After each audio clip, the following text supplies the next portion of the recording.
How's it going, everybody? Welcome to Talking Heads. With apparently Jeff, Kirk, and Spock tonight.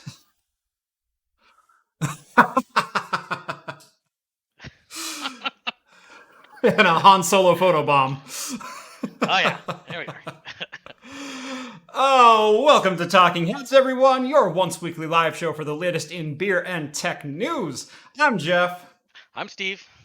How's it going, everyone? Thank you so much for joining us on this Wednesday evening, or Thursday morning, depending on where you're at in the world.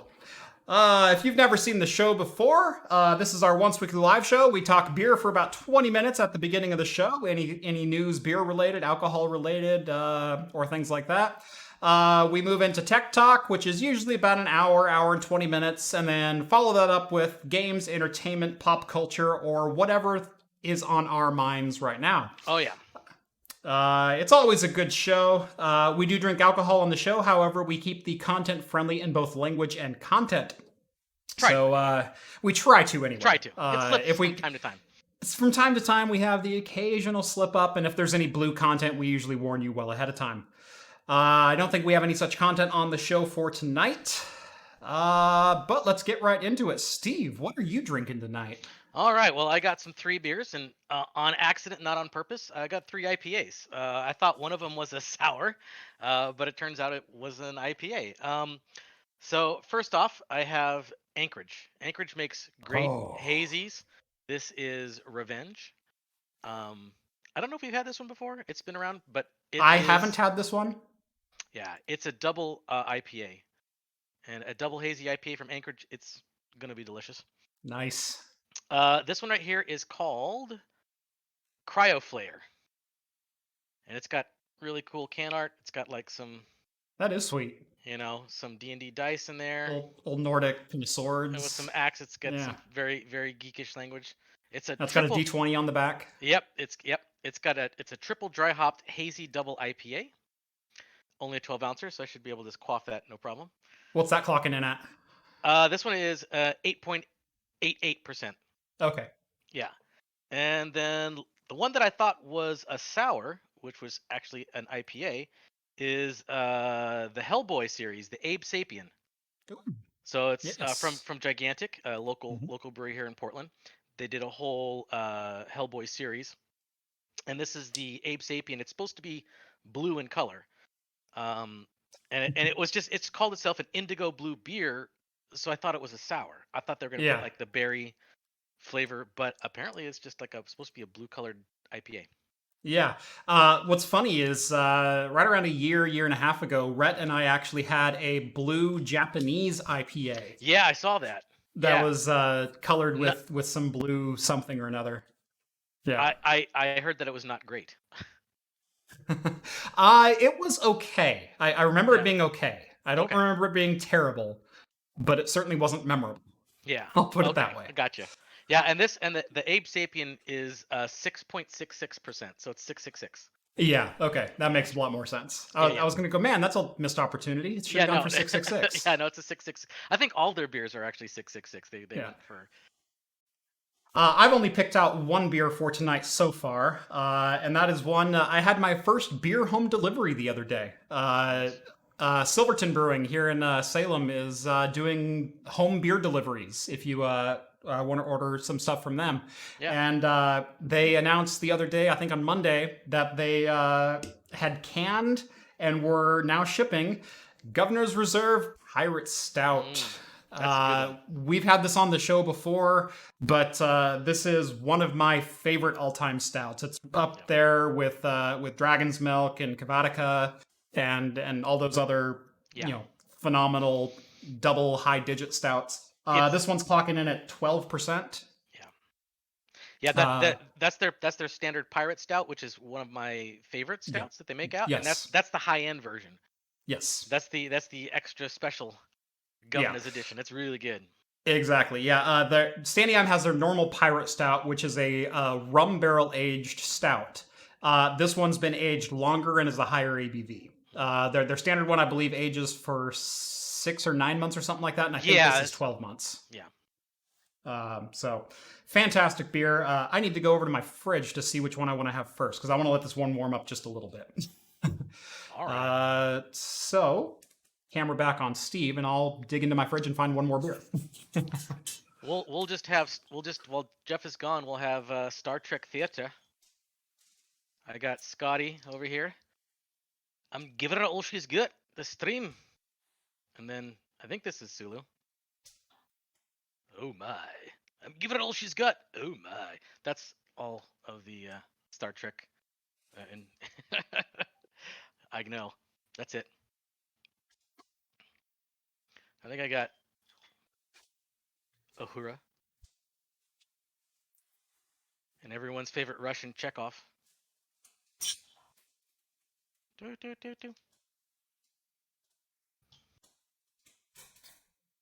I was digging around my wife's office and found those in there, so I thought that'd be kind of funny. But while you're getting that out, I'm going to open this up. Oh, and someone was asking why this looked 3/4 full. I had given some to my wife because she wanted to try some. So poured a little off the top. Yeah, poured a little off the top. And what in the world were you doing with Chekhov and Uhura? Nothing bad. Okay. I just look up at the previous, or at what's actually streaming right now. Yeah, no. I know, I killed the stream. Oh my. I have my Smurf glass because it's supposed to be blue. Nice. Papa Smurf. And I was. It's kind of blue. It's actually more green than blue. I don't know if you can see. It's not. Definitely coming across green. That's like a St. Patty's beer. Yeah, I don't know if maybe it just kind of faded after a while. Yeah, but it definitely doesn't look blue. Yeah, a little disappointed. Oh well. Darn. Well, I was getting a glass down from my cabinet, and I just chipped one of my nice Pilsner glasses. Oh no. Just took the top right off of it. So hopefully I'll bounce back from that. Luckily I have another one. So. Yep. Let's see. So I've got my other two beers. I went ahead and grabbed two. I don't know which ones I'll have yet. This one is from Bent River Brewing in Rock Island, Illinois. This is Undercurrent IPA. And it's a 6.8%, 66 IBU. Not bad. And then this one is the Irresistible Amber Ale from Madison River Brewing Company in Montana. And it is. I don't remember. It's alcoholic. I know that much. Well, that's good. That's always a bonus. Yeah. I don't see an ABV on it. But it's something. Tell you what, Steve, your choice. Do you want to. Amber or the IPA? Do the amber.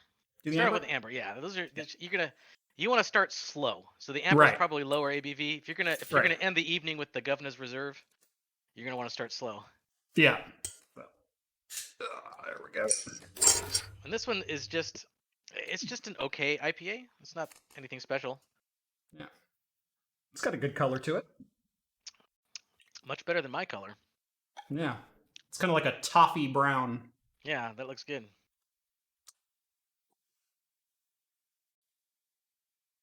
Kind of malty. Very sweet smelling. Very sweet smelling. That's good. You kind of want that in an amber. Mm-hmm. Oh, that's pretty good. Not bad? That's pretty solid. Yeah, mine is it's not horrible tasting, but it's not anything spectacular. It's like maybe Skull Irresistible Amber Ale, Madison River Brewing. Irresistible Amber Ale. Sorry, one of our mods was wanting to know what the name of the beer was so we could write it down. Let's see. We did get a $2 donation. Novella Hub, North Coast Brewing, Old Rasputin. I've got one of those in the fridge. Yeah, Old Rasputin's great. I got to try the barrel-aged Old Rasputin once, and that's absolutely delicious. I've had that as well. It is very, very good. If you can find it. I don't think they can it or bottle it anywhere. Not that I've seen. But they definitely have it on certain places on tap. Yep. All right. Let's see. Give a couple of shout outs here in the early show. By the way, if you're drinking along with us, alcoholic or not, And I mean that by your beverage, not you. Go ahead and let us know what you're drinking. Celtic is drinking beer. Let's see. Trapel by Allagash in the other Portland, so Portland, Maine. Dragon's Milk here, Steve. Excellent. Yes. Am I the only one with choppy audio? I think so. No one else is complaining about it. Yeah, it could be. Yeah. LOL, 2 hours of Steve playing with action figures. Yeah. I mean, we could do that if you want. I could start making stuff up. I can reenact. Okay, so this poster behind me, kind of funny story behind this. It's actually from an old Star Trek comic book from the 60s. Mm. And I actually looked up what the storyline was, because I don't know if you can read it, but it says it says voodoo from across space, it makes its deadly mark on Earth. And I had no idea what that meant, and so I had to look up what the story was behind that comic book. And it's absolutely ridiculous. I don't know if you want me to go into it right now, but it's basically the Enterprise encounters Earth, or what they think is Earth, and then they go down to what they think is Paris, and they beam down, and like nobody's there. It's completely empty. And then Spock discovers that everything's made of paper mache. and then this laser comes down and destroys the Eiffel Tower. And then they go back to the Enterprise and they get a report that the real Eiffel Tower from Earth was destroyed. And they found out that someone had created a voodoo doll of Earth. And I think that happens to the fake Earth happens on real Earth. And they had to find who was doing it and stop them. It's the most ridiculous. I kind of want to see a movie of that, though. I kind of want to see that one animated. Yeah. Captain, something's not right. Yeah. What do you mean, Spock? Sir, hand me a baseball bat. Yeah, exactly. It was pretty hilarious. Candy comes out. Yeah. It's a pinata Earth. You crack it open, and space candy comes out. Yeah. Would it be rock candy? Yeah. Oh, yeah. That makes sense. The gooey center. It's the lava. Yep. It's like a Cadbury egg, but exactly. probably it's like a Cadbury egg, but tastier. Yeah. All right. Well, we burned 14 minutes of this show already. So let's get into some stuff. All right. Starting with, if you have had your wedding impacted by the coronavirus, Bush Beer wants to hear about it. Not only that, but if you had your wedding impacted, you will be entered into a chance to win a year's supply of free beer. Presumably Bush Beer. Presumably Bush Beer. Yeah, not the beer of your choice, obviously. Right. But yeah. I don't know if anybody's going to pull the trigger on it. Probably people who really love beer. I mean, have you ever been to one of my family's weddings? No, I have not, actually. Okay, because I know some who probably applied. Okay. I know some who probably got divorced so they could apply. That would make sense. You just do that. Let's get a divorce. We're gonna have a bumper crop of Bush Beer. I hope my family's not watching the show tonight. Is he talking about us? Yeah, I think he's talking about us. I mean, I kind of feel bad for somebody that does get that. If they don't like Bush Beer, there's no receipt. They can't take it back. They gotta drink it back. They gotta drink it. Yeah, or just fill the shed with it. Yeah, I don't know. Use it to hammer nails or something. I have no idea. This will be your inheritance one day. Someday, son, this will all be yours. So yeah, if you're interested in postponing your wedding to possibly celebrate with some Bush Beer on the house, link is down in the description, at least to the news site where you can click on a link to enter to win. Yeah, or like Jeff said, if you want to just get a divorce and then get remarried and get a bunch of free Bush Beer. Yeah, that probably work too. Yeah, I guess they probably have some kind of stipulation to prove that you booked the wedding before. Booked a venue. Any kind of log. Yeah. Yeah. It's got to be above bar for the. Oh, it's fine though. It's fine though. I could probably get somebody with a backroom handshake deal to say, postmark my scheduling, and I'll give you a case of Bush Beer. Yeah. Because everybody's clamoring for that Bush beer. Okay. Moving right along. Oh, let's keep going. All right. Yep. So we talked about, I think it was, gosh, I'm trying to remember if this was last week's show or the one 3 weeks ago with John, where some beer fests around the country are looking at going online.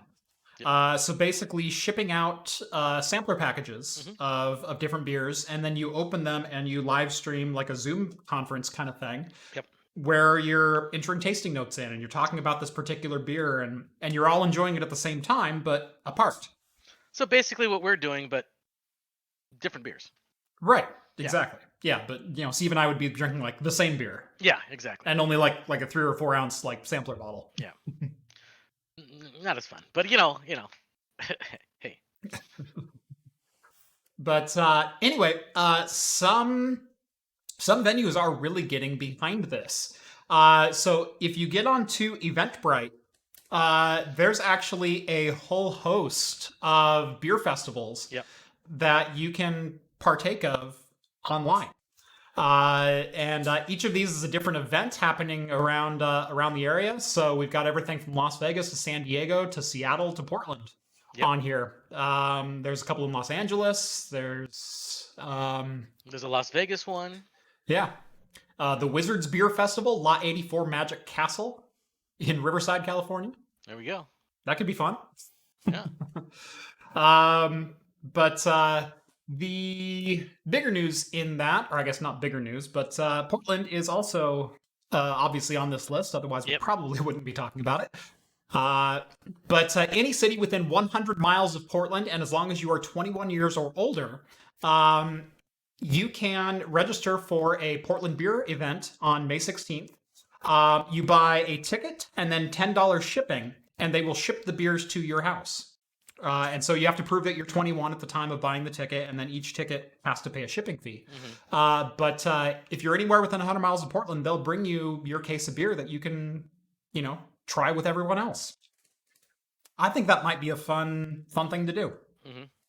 Yeah, it's not too bad. It's $40 for the ticket, which includes shipping. That's $10 shipping, and I think there's a gratuity fee for like $4 or something like that. So it ends up being like $45 altogether.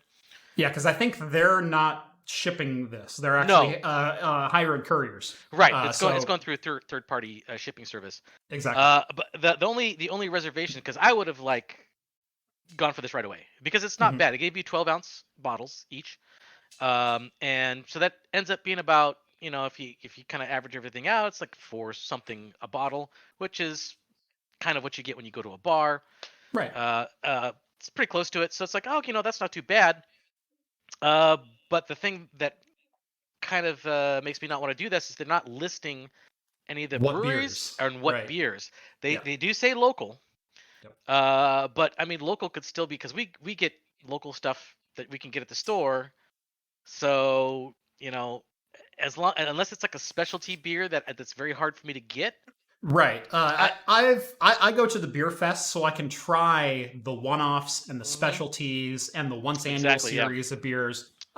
Because I can go down and get Santiam Pirate Stout anytime. If I want to try the Governor's Reserve, it's once a year in a can or at that one beer fest. Yeah, exactly. And so that's what I want when I go to a beer fest. I want to try the unique things. Exactly. And I'm hoping this is a chance to do that. Although, and I really hope it's not just the standards. Like the Rogue 10 hop or the I want the Rogue double chocolate stout. I want something that's either, and the fact that it's bottled kind of makes me think that it's going to be something that's maybe not super readily available, but something you can probably just go to like your local bottle shop and get. Right. Which I typically frequent those places anyway, so I don't know. I'm like still teetering on pulling the trigger on it. I don't know if you're going to do it. Are you going to do it? I'm thinking about it. Yeah, I'm thinking about it. I'm thinking about it too. I mean, I spent more for the beer delivery that I just got. Now, obviously, I got the Governor's Pirates Reserve. I also got their Crazy Charlie Scotch Ale. Oh yeah, Have you had that's a that good one? one too. Yes, I Yeah. have. I have had the Yep. Scotch ale before. It's very good. Yep. Yeah, they don't can it all that often. You usually No, have to find it on draft, no. and so I was really excited when I saw it in cans. And then I think I also got an Anthem cider, Well, they also didn't say that but that that if was this was. $56 after shipping Oh wow, for really? for two 4 packs and a 6 pack of cider. Yikes. Yeah, so for $50 for a case, Well, was that or four 10 pack? beers. Was the 4 pack the governor's reserve? 4 pack was 25. That was the governor's reserve. Okay, I can see that. That's pretty Right. special stuff. Yeah, the Scotch ale was $14, so it was $39, and then it was $12, and then I think I gave an $8 tip Okay. because I like you guys are taking care of me. I don't have to leave the house, and I'm getting Right. beer. And, Right. and he showed up with like a full mask and gloves and everything, and he set the beer down on the sidewalk, and he goes, "What year were you born?" And I told him, and he goes, "Thank you," Yeah. and he left. I want to get. I want to get. If I was like one of those delivery guys, I want to get like the full hazmat suit that Marty McFly had, the radiation suit from There you go. Back to the Future.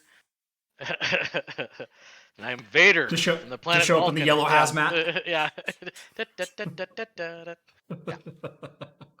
Just dancing up the driveway. Hmm. That'd be great.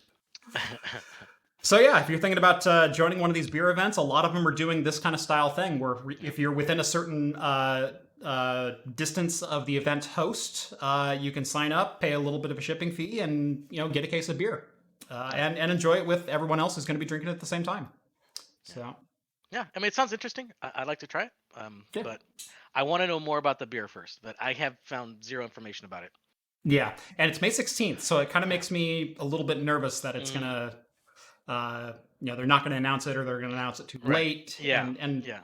again, I don't want just a bunch of standards. I don't want just a standard IPA 6 pack that I can get just about anywhere. I mean, I might because I'm actually my beer supply is running low.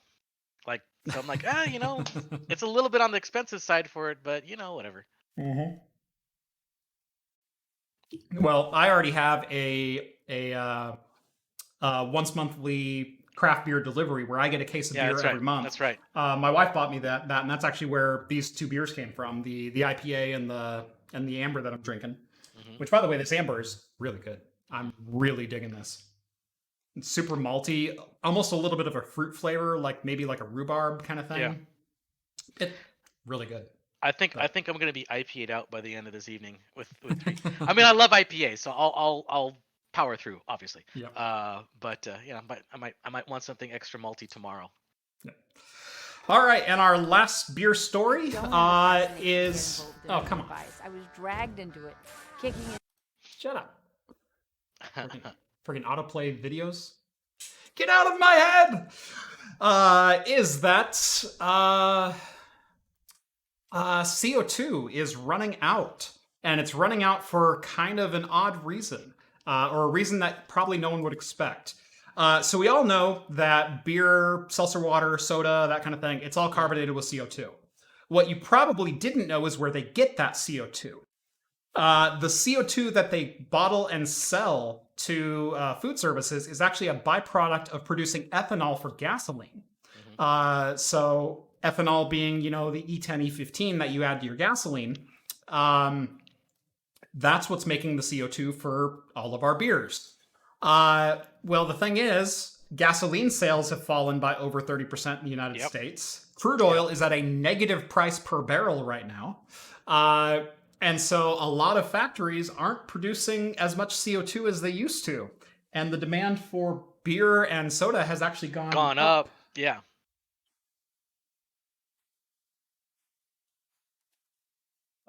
It's on the counter over there, but I don't know if it's charged at all.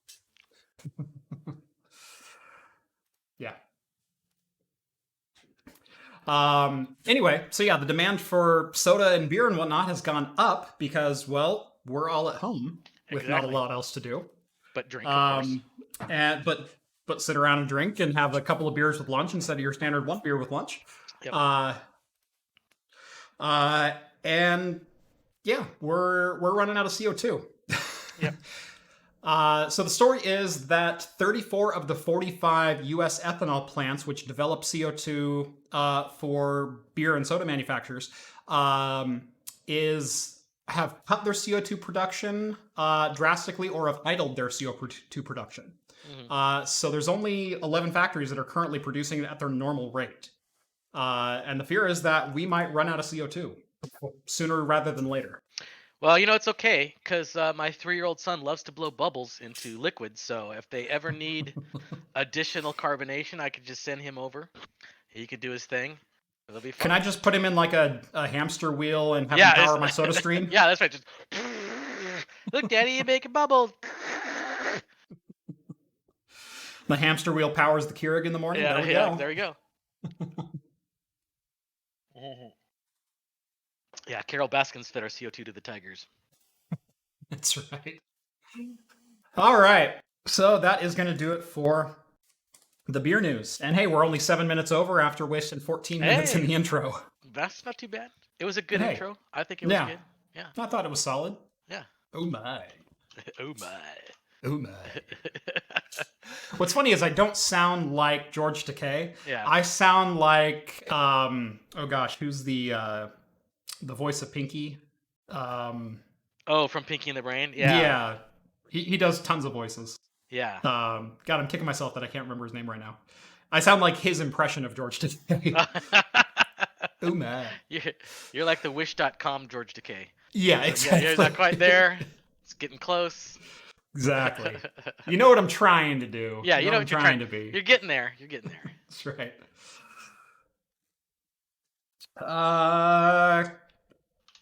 $10 donation. Awesome. Thank you. Sweet. Chode. Okay. Okay.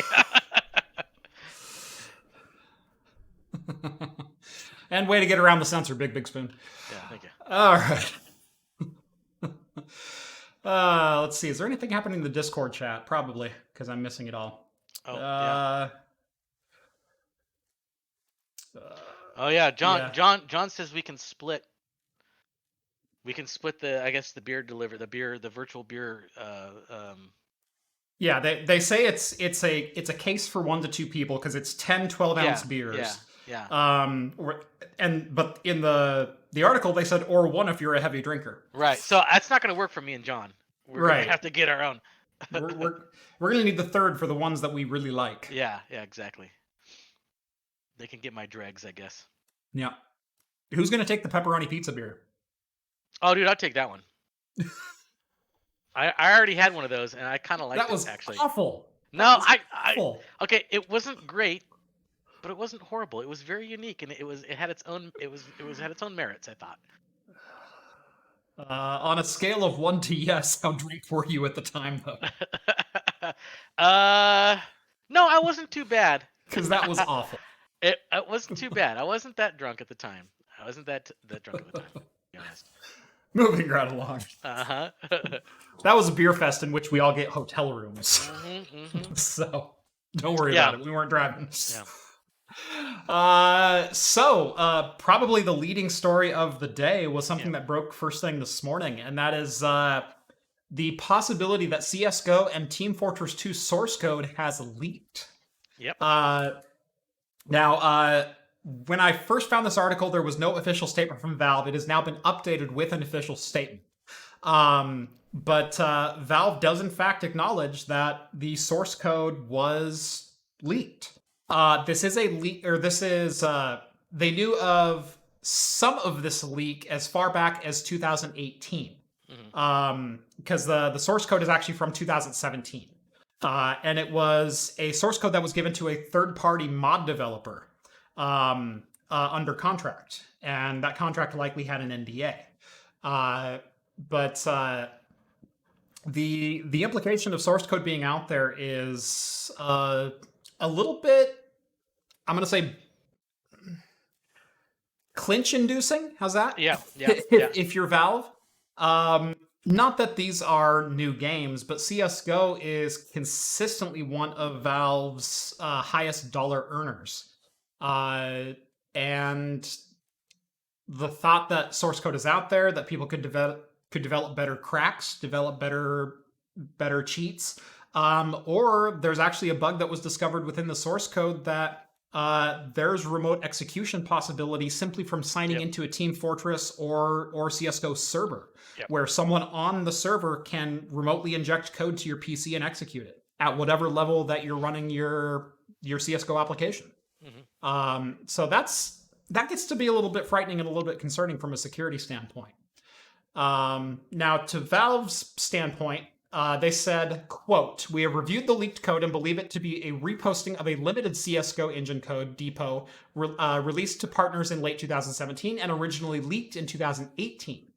From the review, we have not found any reason for players to be alarmed or avoid the current builds. As always, playing on official servers is recommended for the greatest security. We will continue to investigate the situation and will update news outlets and players if we find anything to prove otherwise." End quote.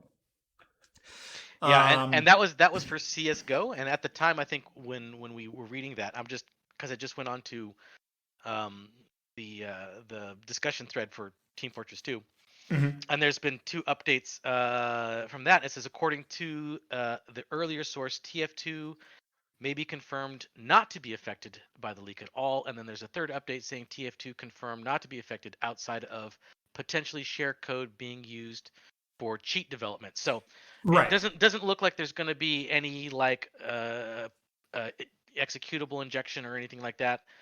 It looks like it's just you might have a couple of months of people making crappy bots Right. for a while until they patch it all. So, Exactly. So it doesn't look like it's going to be detrimental to your computer. It's just you're going to be, if you're a TF2 fan or a CSGO fan, there might be Well, hello, little bit. a bit more bots. You wake up. You did. What are you doing awake? Do you come sit for a minute? So, hey.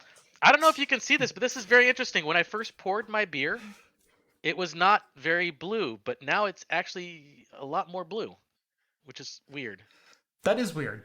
I don't know. It's still coming across very green. Okay, that Very, maybe very this green. might be the lighting in the camera, but from my side, Yeah. it's quite blue. Yeah.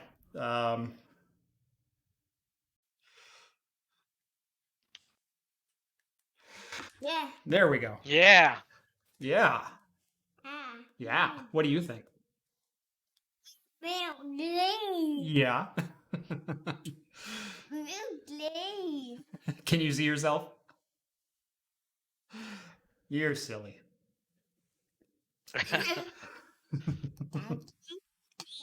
Yeah, that's Daddy. You can see Daddy. Who's that? Yes. All right. Good night, little bit. Mwah. Because I'm awake. Supposed to be awake. You're supposed to be in bed, Nana.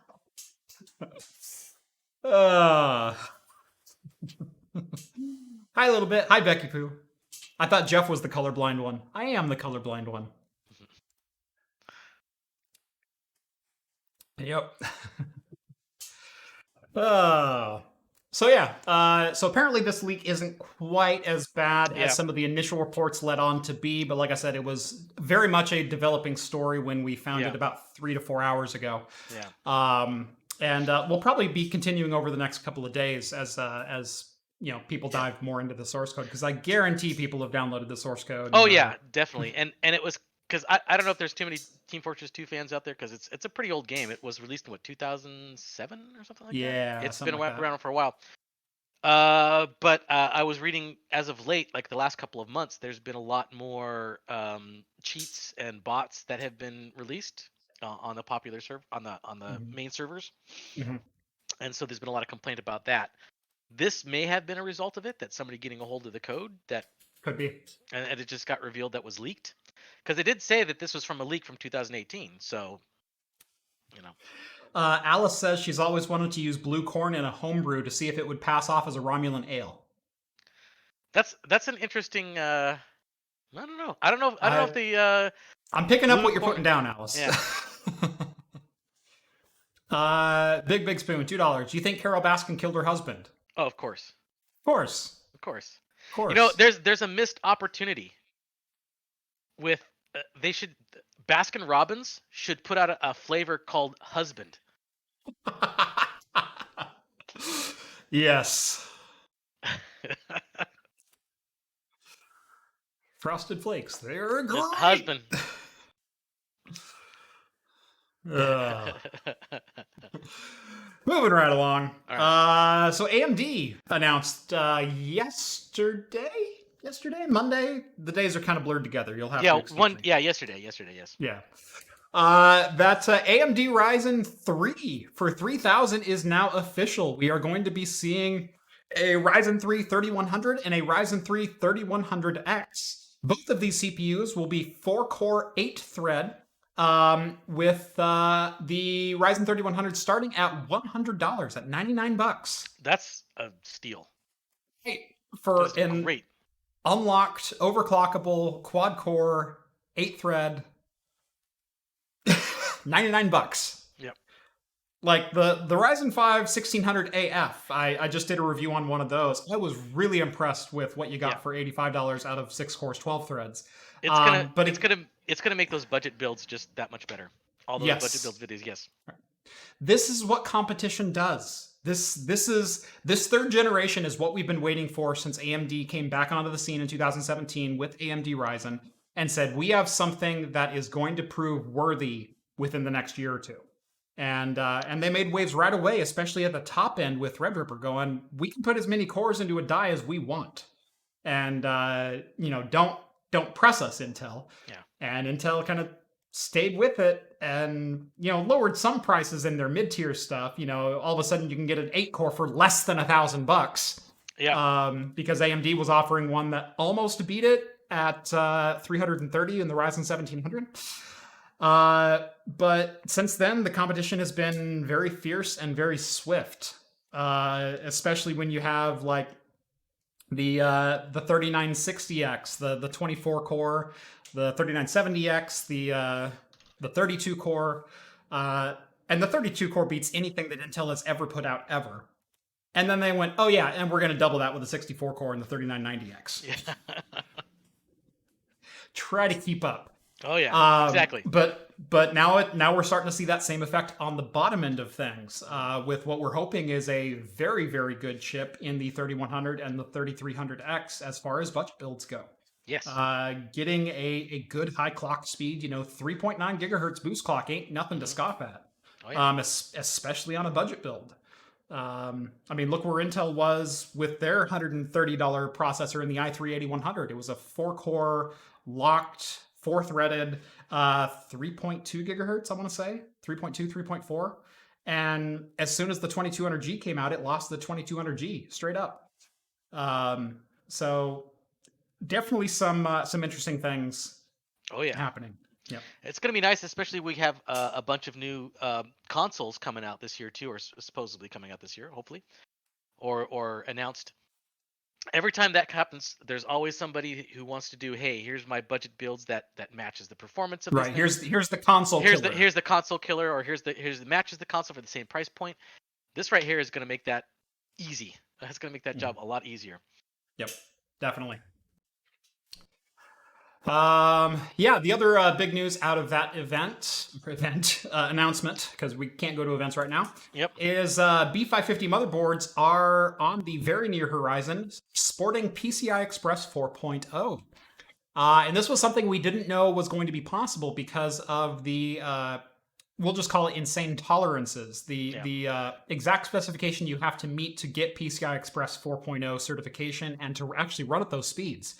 B550 coming on June 16th, 2020 from a number of partners, including ASRock, Asus, BioStar, Colorful, Gigabyte, and MSI. Prices are not yet mentioned, but will likely be announced soon, within the 2 months leading up to the 550 release. Cool. Alice, do you know the Weird Al song called Germs in the 1990s? Yeah. Jeff just turned 21. LOL. So Jeff just turned 21, or is he saying that he just turned 21? It says Jeff just turned 21. Oh, okay, I see that. Okay, I guess he just turned 21. Okay.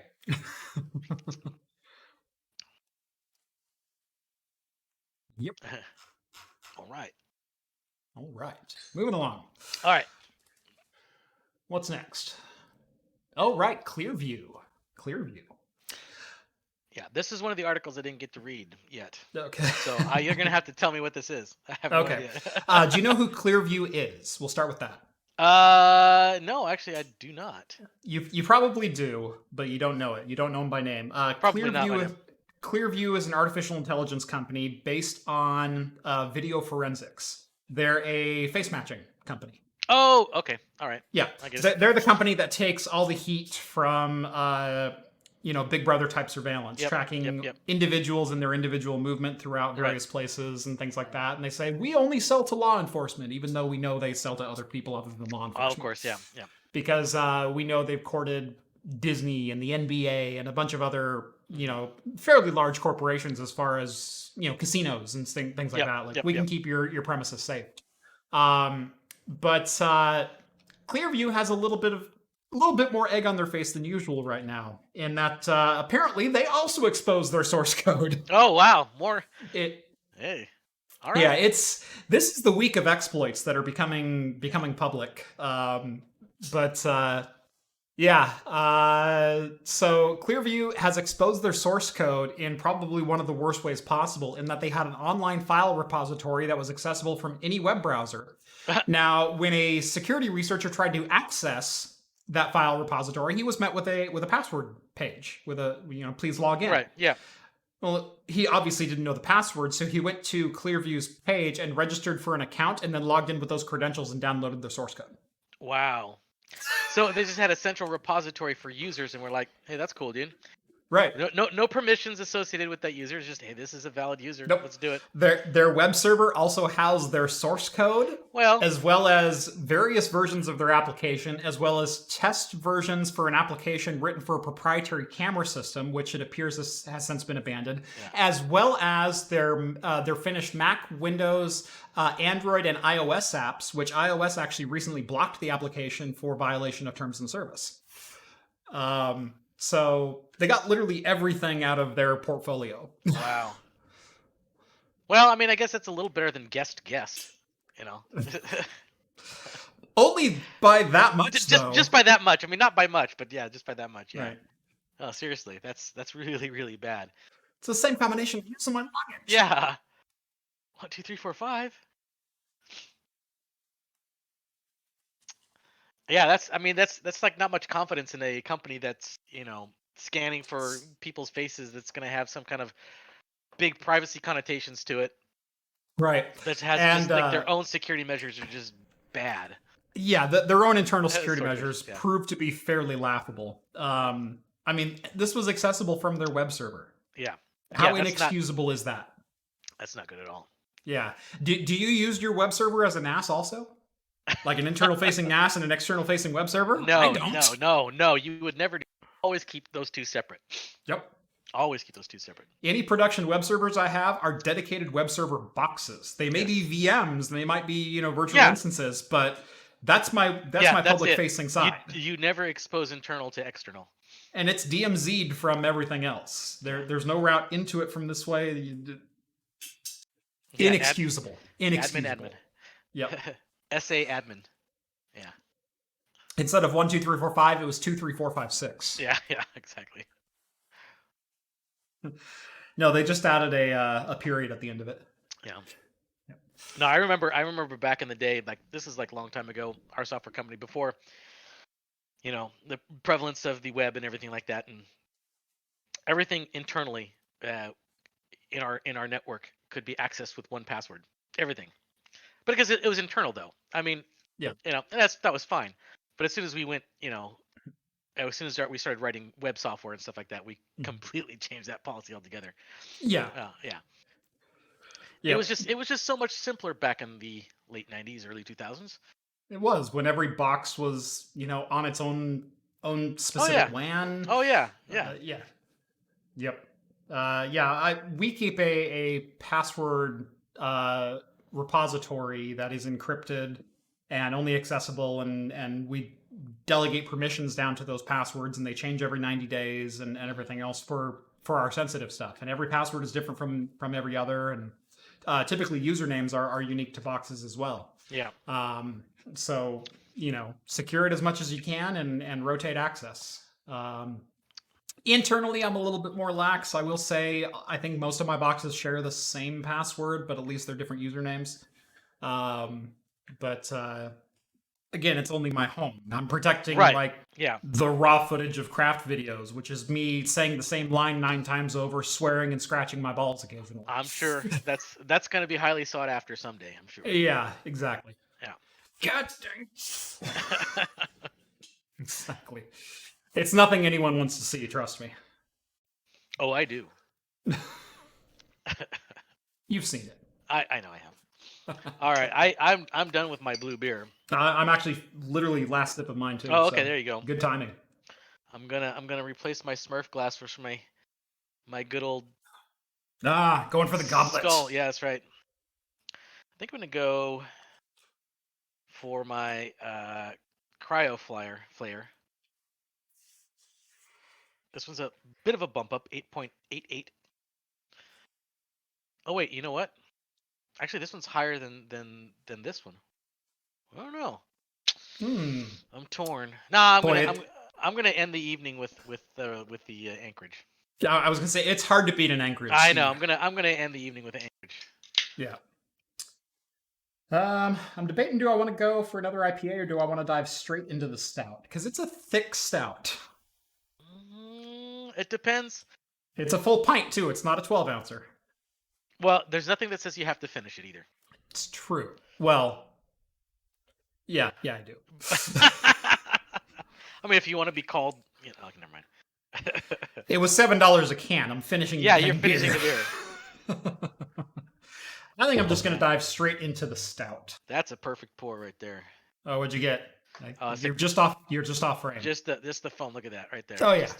Right there at the top. Oh yeah. Nice. All right. So how's your Anchorage Revenge? Oh, it's not the Anchorage Revenge. I did the cryo. Oh, okay. That's right. Surprisingly really good actually. Yeah. It's got like some really big tropical fruit notes to it, like almost pineapple juice. Kind of things. The back end is not super dank. Not too much acid burn to it, but very, very tropical forward tasting. Okay. Which I guess is a little bit more typical of some of the cryo hopped beers. You get a little more citrus, a little less grassiness on the back. Yeah, exactly. It's more citrusy forward. It's a solid beer. I kind of dig it. Nice. Yeah, I like it. I might keep Very cool. I might keep the can for just the art and everything like that. Oh yeah, that art is amazing. Yeah, I know. It really is. All right, time to open my next beer, which is the Governor's Reserve Pirate Stout from St NW Brewing in Salem, Oregon.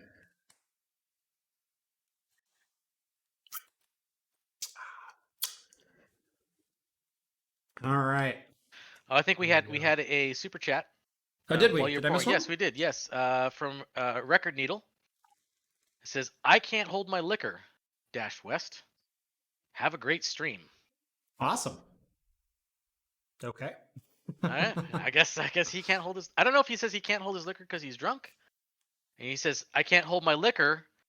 Have a great stream," because he's got to go pee. I don't know. Maybe that's what that means. Yeah. Could be. I don't know. I can't hold my liquor. West. Have a great stream. Yeah. Yeah. Who's West? I don't know who's West. Philosophers have pontificated for eons to figure that out. Now there's Kanye's kid who's north, south, east. Yeah. Yeah. They couldn't muster up west yet, so they said. Yeah.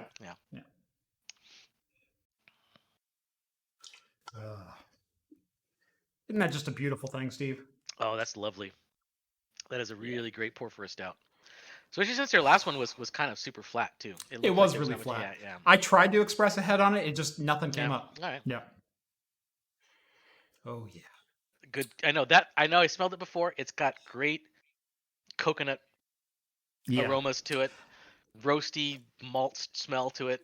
People started laughing at my last video because I had a coconut stout in that video, and my complaint about it was there was no coconut. And it's a complaint that I know, Steve, you know quite well. Oh, yes. I know John does as well. Yeah. Because a lot of stouts will claim to have coconut, right, and 1 out of 10 actually do. And so when and you're very much like me, Steve. Yeah. If I read on the bottle, it has coconut in it. Yeah. I expect to taste coconut Yeah. somewhere in that bottle. Oh yeah, and Um, even if the beer is an exceptional beer, if I don't taste the flavors that they put on the front label, I'm gonna knock it down a bit.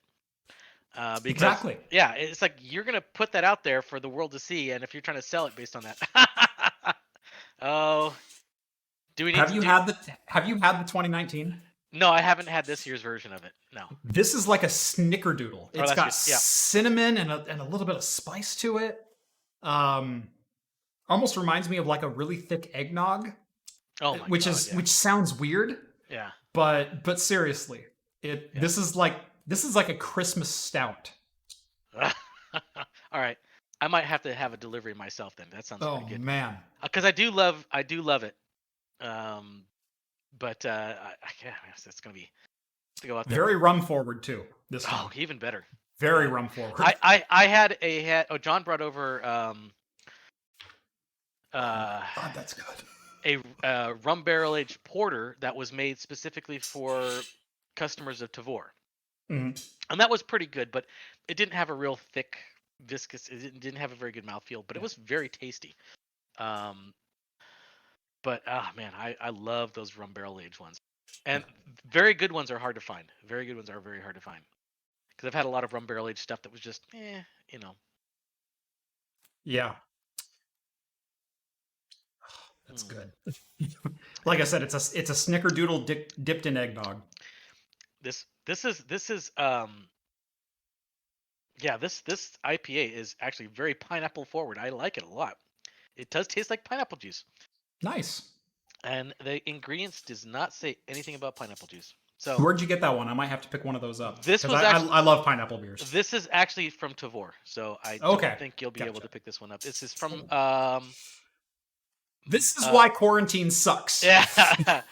Mars this Community, right here. Mars Community Brewing, Chicago, Illinois. This is from Chicago. Okay. Oh, Skull. Yeah, Skull Skull can give me one. Yeah, there you go. I know you're listening, Skull. Yeah, it's out there somewhere.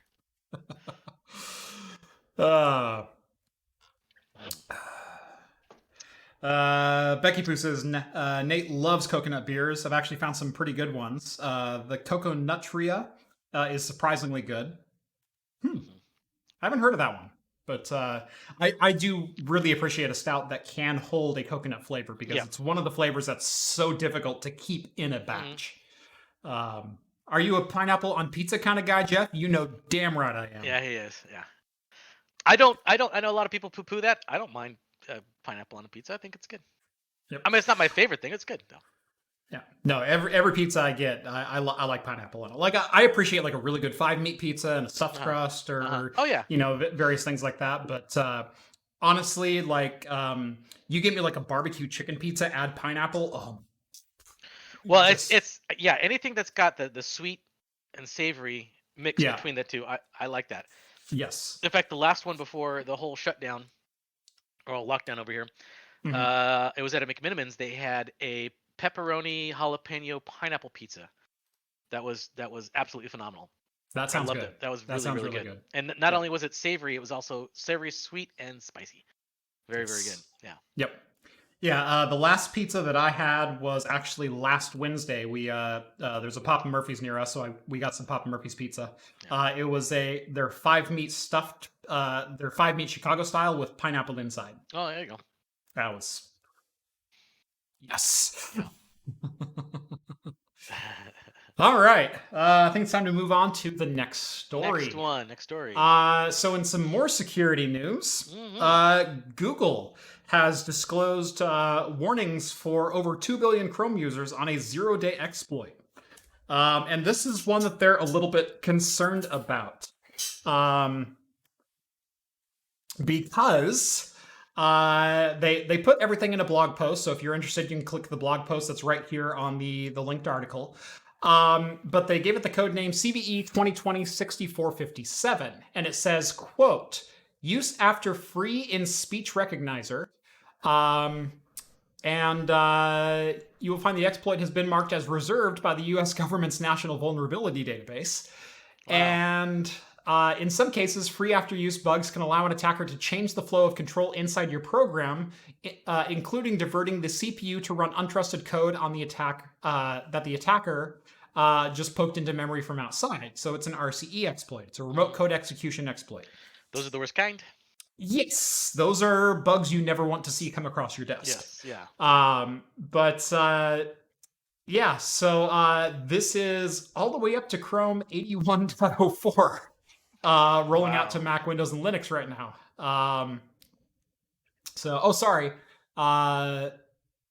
They want the details to be kept secret from potential hackers before Chrome users have upgraded and are safe.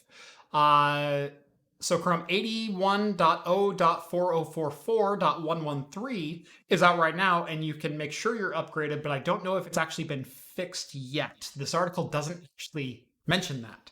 It just says make sure you're completely up to date.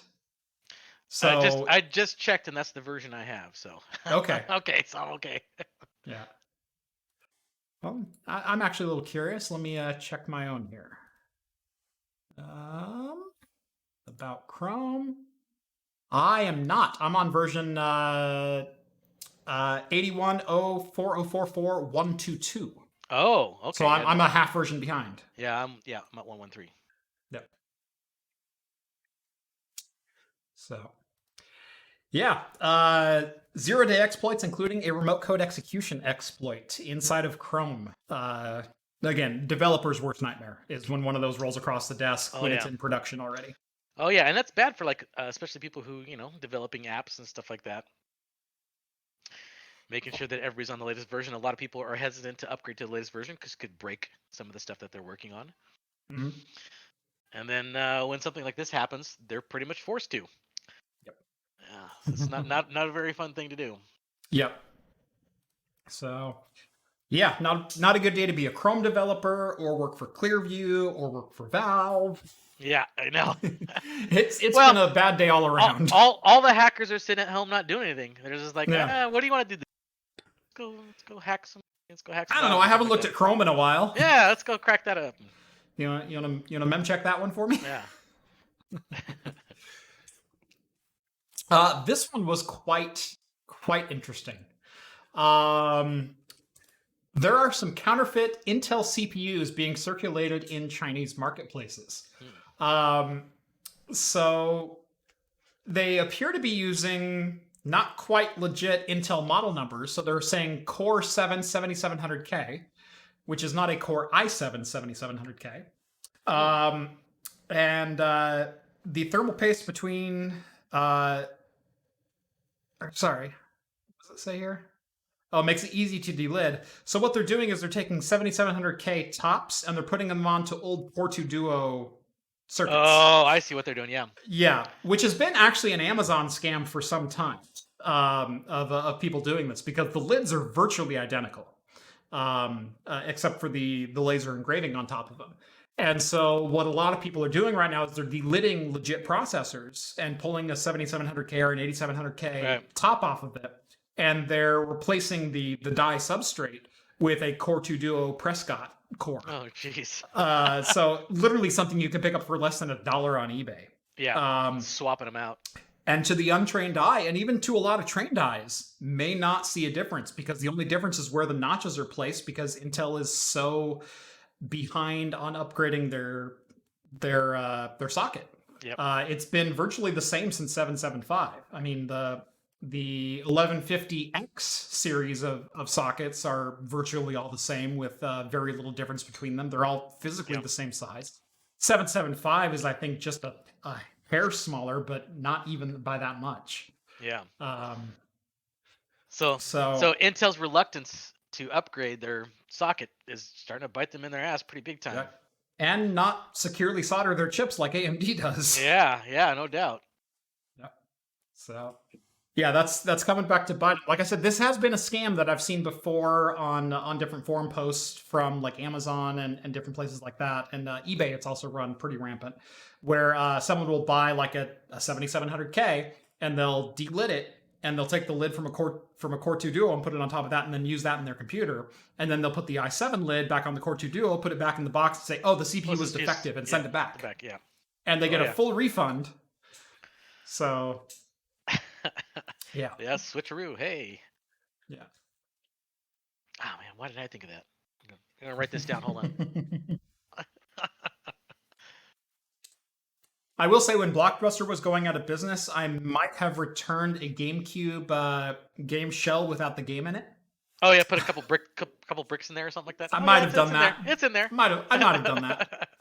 Allegedly. They're not gonna track me down. No, the worst scam I ever pulled when I was young was I worked. I think that's the worst one I've ever done.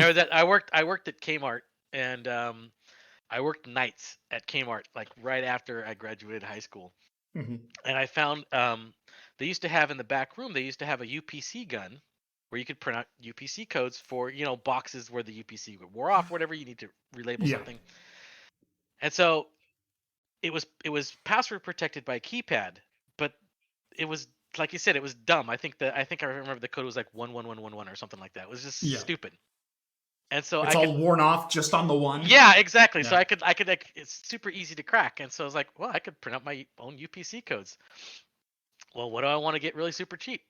So I found the number for like a pitch and putt, like a putter for a golf, and I printed that out. It was like, $10 or something like that.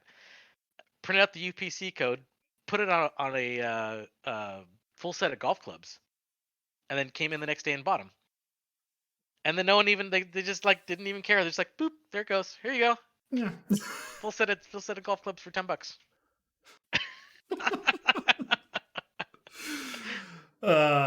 Do we really want to go over our crime exploits? Well, I mean, this is a long time ago, so yeah.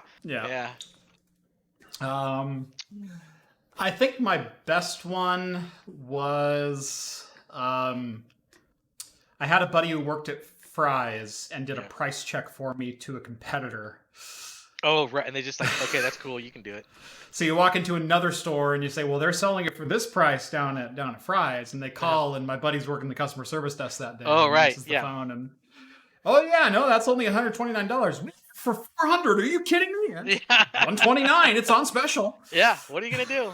What are you going to do? I might have done that once. Allegedly. I think the statute of limitations is passed. Oh, that's gone. That's way gone. Yeah. I used to have the very first phone number I had as a landline. This was a long time ago. It was one number off from Walmart. You can tell Steve's older than me because I've never had a landline. Yeah. Sure. You had a landline. I've never paid for a landline. Oh, really? Yep. Okay, then yes. Okay, this is like a landline, and the number I got was one number away from their local Walmart. Yep. So I used to get wrong numbers for Walmart all the time, and it just got annoying to the point where I would just like, all right, yeah, this is Walmart. What do you want? Like, oh, I'm looking for how much is that? I've never paid for a landline. I'd like put the phone down for a little bit, come back. Oh yeah, hey, guess what? We're having it on sale today. $10. A brand new microwave, $10. Come down quick. Yeah. If they don't give you that price, talk to the manager. He'll make sure to work it out for you. They're like, oh, okay. It's like I just gave somebody a bad day. Yep. And there's my dad. Joe's morgue. You stab him, we slab him. How can I help you? Oh yeah. You can't get away with that stuff anymore. It's nope. too much phone identification now. Gone are the days of. Well, I guess there's still prank calls. I guess they can still get the crank yankers. There's still prank calls. Yeah, there's still prank calls. Yeah. Yep. Ooh, Richard, drinking a 20-year Space Side. I've got a 10-year Space Side on my shelf right now. Ooh, Space Side. Good stuff. That is good stuff. Yes. Ever own a starter jacket? No. I don't see the relevance in that. No, I've never had LOL, FBI, open up. They got me! Yeah. I'm sure the FBI is interested in my petty looking at old Blockbuster crimes. Yeah, I know. There's the one last Blockbuster in Bend, Oregon over here watching this. Oh, I'm going to get that guy. That Jeff. I know you got that copy of Wave Race. Yeah. Excite Bike 64. Oh, yeah. Harry's Pool Hall, 8-ball speaking. Yeah. Wonder if someone got a $10 microwave because the manager just said F it. Yeah, could be. I don't know. That would have been funny if it happened. Yeah. Frank's Meat Market, no one beats our meats. Yeah, just send me your greatest telephone answering call in chat. I'd like to know what they are. Richard says, I remember 5-digit phone numbers. The FBI said someone said FBI. I do vaguely remember 5-digit phone numbers. Not where I lived at the time, but I remember if you drove to like Lincoln City, you could call within Lincoln City just the 5-number extension because everyone had the same two digits for a prefix. So I do remember like going on vacation and only having to dial 5 numbers. But my town had already, or my city had already gone to 7-digit. But we went from 7-digit to 10-digit in my lifetime as well. So I went through the whole evolution of that. So it's a 90s thing. The starter jacket was. I remember the starter jacket. Like, I don't know. I don't know why you're asking if I owned a starter jacket. No, I never owned a starter jacket. Yeah. I'm old. Cry. No, I mean I am too, but I never had a starter jacket actually. Yep. All right, let's move into the next story, and this one's another one that's kind of evolving and kind of weird, and I don't know who to point a finger at. But I feel like I should be pointing a finger at someone. Yeah, this one's a little weird too. Yeah. And kind of nefarious. I mean, I don't know if there's any malicious intent here or just incompetence. I don't know. I'm gonna point a finger at one company in particular. In this. All right. I'm gonna point a finger at Western Digital because I feel they knew better. Western Digital is a company I trust. I have to this point wholeheartedly trusted Western Digital. I have recommended their products pretty much above just about anything else when it comes to spinning discs for the last 10 years of my life. Oh yeah. Because I've never been let down by Western Digital. I've never been let down by their customer support. And I've had great luck with their drive. So it's like, and I've done some dealings with Seagate as well. I've had the odd drive fail on me. They had the whole 500.11 drives that were prone to failure. But beyond that, they've been pretty rock solid as well. You've got Toshiba kind of in the mix there with a lot of consumer drives. Yep. And then I guess Western Digital bought HGST, so now all HGST drives are technically Western Digital as well. But I've worked with all of these companies professionally and personally throughout my life, and none of them have really ever given me the shaft or made me feel like something was wrong with the money that I spent there. Kind of changes today. And I'm going to point the finger specifically at Western Digital, but I think all of them are kind of culpable on some level of this. Yeah. So if you don't know what we're talking about the hard drive manufacturers selling SMR drives as standard drives without disclosing what the right technology is on this. And this is a little bit technical. This is a little bit high level as far as hard drive manufacturing goes. SMR is what's referred to as shingled. God, what is it? Yeah, shingled. Shingled mode right, or God, I forget the actual. I forget the acronym too. Acronym for it, because it's SMR and CMR, and SMR is the shingled version, and CMR is the So basically, if you look at this diagram right here, this is how a hard drive works: is the magnetic strips on a hard drive platter are arranged in that you can write to the blue track and you can read from the red track. In a shingled drive, those are actually overlapping. And so if you want to write to one of those lines, you actually have to read the memory from the two lines that separate it and then rewrite all 3 of those lines, which comes at a fairly significant write speed penalty. Yeah. That's the basic gist of it. You can and it first came out with higher capacity drives. It's how they got higher capacities out there. Right. It is they made it more dense. Just like we put more transistors on silicon, we put more stripes into a hard drive platter. But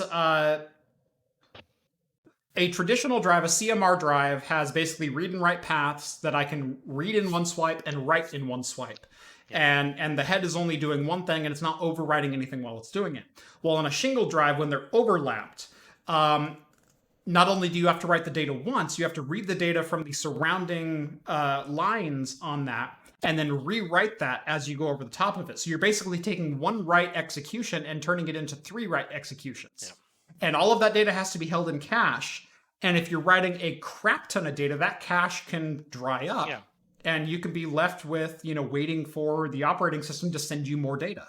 And it gets really bad when the drive starts filling up. It gets worse. Exactly. Yeah. Yeah. The lower the space on your drive, the more this is a problem. Yeah. So if your drives are 50% empty, you're going to be fine. You're never going to notice that penalty because there's plenty of room to shift the data around. It's very similar to what SSDs do with trim support, which is they monitor the health of the cells. And as they write onto those cells, they take note of how long it takes to write and save that information. And if a cell dies, it can move it to somewhere else on the SSD and still maintain its same capacity. So it's a similar operation, and in fact, it's pretty much the same algorithm for how it's done.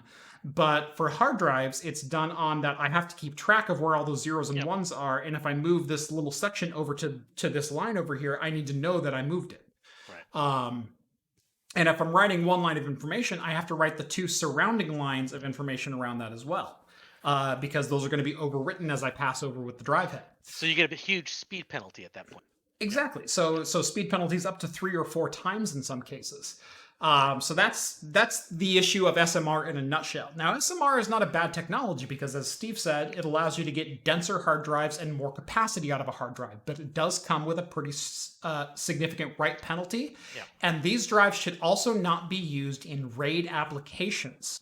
Right. This has been... Go ahead. They tend to label them as archive drives. It's like something you just Right. want to store stuff onto, that you're not going to read that often or whatever like that. So, as something that you want to use as a RAID drive, you do not want to use this one at all. Oh yeah, come on.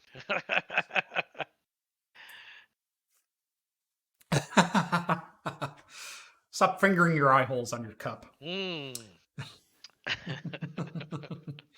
Those are my eye holes. Get up on out of here.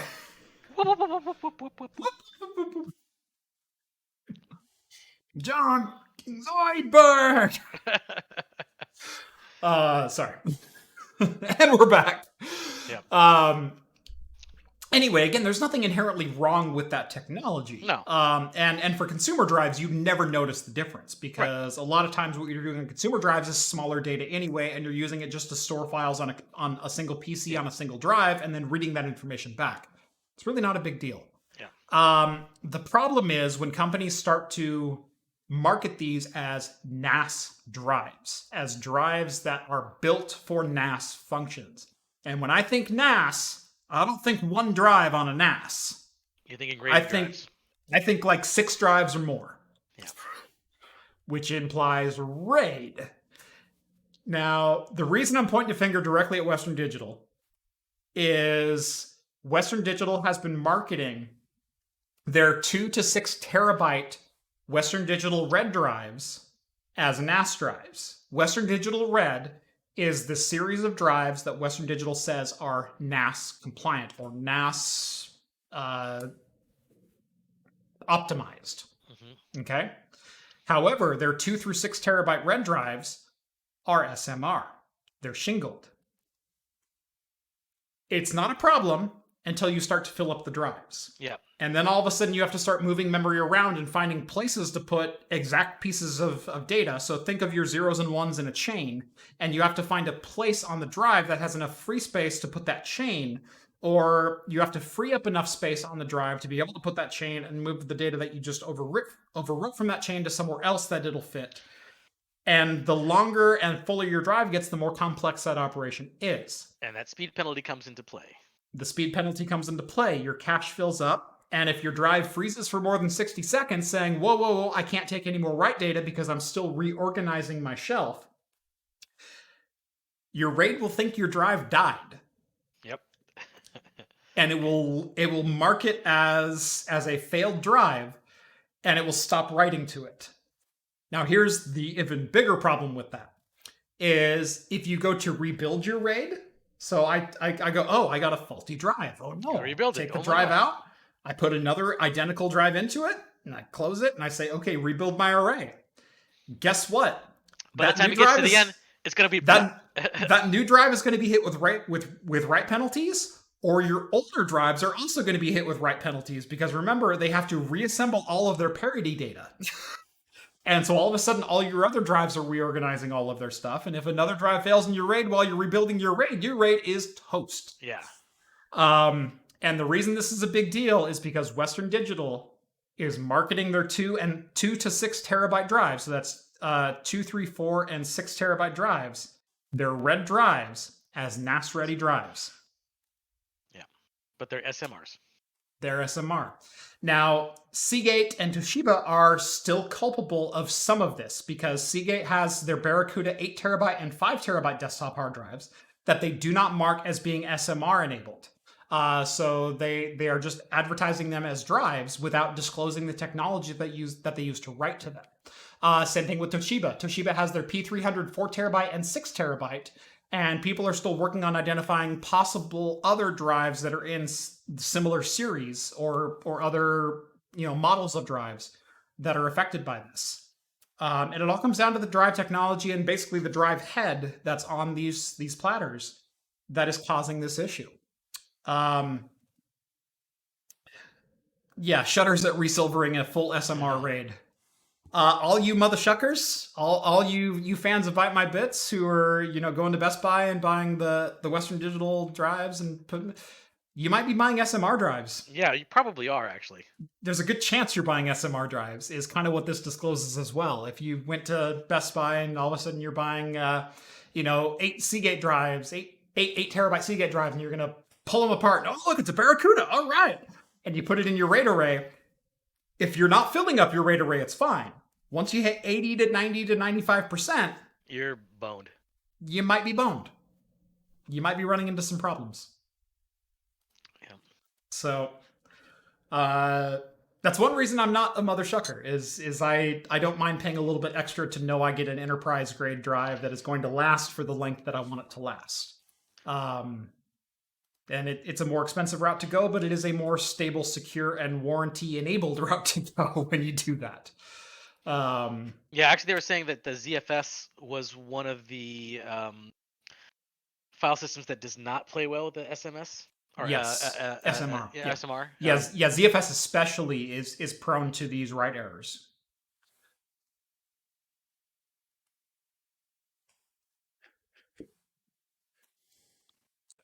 This is a good beer. It's gonna take you. I'm gonna finish my beer way before you're gonna. You probably are. You'll open yours. No problem. I'm getting close to the bottom here. Yep. Hopefully the 10 terabytes aren't SMR. I shuck some 10 terabytes. Yeah. It remains to be seen. But who knows? This is a problem that was not being disclosed to consumers. And really, on like an external drive, there's no reason to disclose that, because you'd never think that an end user is going to RAID together multiple external drives. That's not a typical use case. But shucking the drives and putting 8 of them in a RAID all of a sudden is a use case that maybe the manufacturer didn't intend on. Maybe they're SMR drives. So now the smart readout doesn't tell you if it's an SMR drive or a CMR. Does it? Right. That's the other issue, is not all of the drives. Basically, any drive any spinning mechanical drive that reports that it is trim capable is an SMR drive, because again, trim is the algorithm that allows the drive to move data around in the proper size chunks to keep the data in stream flowing. To be able to rewrite the data in the way that it needs to be rewritten, whether it's an SSD or a mechanical drive. The problem is a lot of the mechanical drives aren't advertising to the OS that it is trim enabled. So it's using a trim algorithm, but it's an internal algorithm that's only visible by the firmware of the drive. It's not visible by the OS or by the hardware it's plugged into. So yeah, and the smart doesn't always report that. So that's right. It's not a feature that's exposed. You have trim enabled. Some of those Samsungs have issues on Linux. That is a years old story. That was only true for one specific Linux kernel with one specific Samsung disk. And I actually took advantage of that on Craigslist. Oh yeah, that was that was one of the older EVO ones, right? The Evo 840. Yeah, was not reporting itself as a trim enabled disk on Linux systems, and Anyway, that news made it to like major media, and major media said, these drives are going to explode on you. And so all of a sudden, everyone started selling 840 EVOs really, really cheap. Yeah. So I got on to Craigslist, and I found a guy who was selling a whole bunch of 1 terabyte discs for like $100. And this was back when a terabyte disc was like $350. Yeah. Okay. $350, $400 easy for this disc. And I said, so you've got some terabyte SSDs for sale. I said, what's the lifespan on them? How long have you used them? He goes, oh, I picked these up about 6 months ago. Just used them for, a laptop and a desktop that I had. And, I'm just wanting to upgrade, get something a little newer. I said, you read about the 840 Evo story, didn't you? He goes, yeah. I said, I'll give you $80 for the pair. And he took it. Oh, yeah. He's like, oh, this guy knows what he's talking about. All right. Yeah. Have it. Yeah. You know that I know that you know that you know, but what he didn't know is that issue was only affecting Linux systems because it was reported by the mass media that it was affecting like every single drive. And like, if you have one of these drives, you need to like not have your data on there. And so, yeah, I absolutely haggled that guy out of 2 Samsung 1 terabyte discs. I still use one of them today. Oh, yeah. One of them did die on me, but another one I still use today. Those EVOs are great drives. Yep. Plot twist, that guy is watching. he's like whittling something right. Guy, I'm gonna get him. Good, Jeff. I'm gonna get those EVOs back. It's always some Jeff Craft computing. A vendetta. But yeah, I played the you know that I know that I know that you know that. Tell you what, $80 for the pair, and we make this thing go away. Okay. Yeah.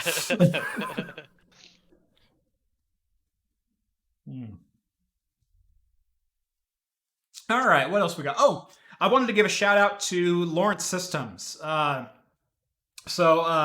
He already produced a couple of videos on the whole right gate, I guess you can call it, SMR gate, that are very, very informative. And if you're interested in learning a lot more about this on an even more technical level than I covered on it today, he's got a couple of really good videos, and links are down in the video description as well. Go give him a look, give him a subscribe. He recently crossed 100,000 subscribers, and in fact, I believe he's passed me now. Yes, he has. Never mind. Don't subscribe to him. He's a... If you're already unsubscribed to him. Yeah. I crossed 100 when he was at like 85 and whatnot, and all of a sudden he's at 118, I'm at 117. It's like, come on! Oh, it's all John's jerk. fault. But no, he's a wonderful guy, very informative. If you're a home labber, if you're a small business IT guy, he has a lot of insight into a lot of different topics. He does a lot of great FreeNAS, Unraid, a lot of open source, freely available kind of stuff.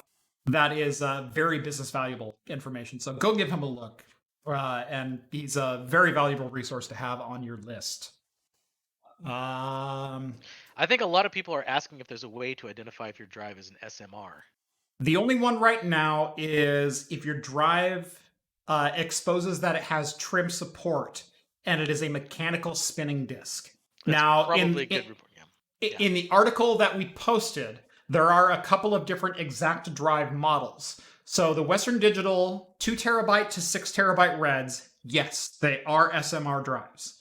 And the bad thing with that is they were being advertised as NAS optimized drives, which means I put them into my NAS and I RAID them together. That's not what you should do with those drives. So I don't know why they were ever labeled reds. They should have been blues or even better greens, because everyone knows not to RAID together greens, because greens can't work in a RAID. And they advertise that very plainly.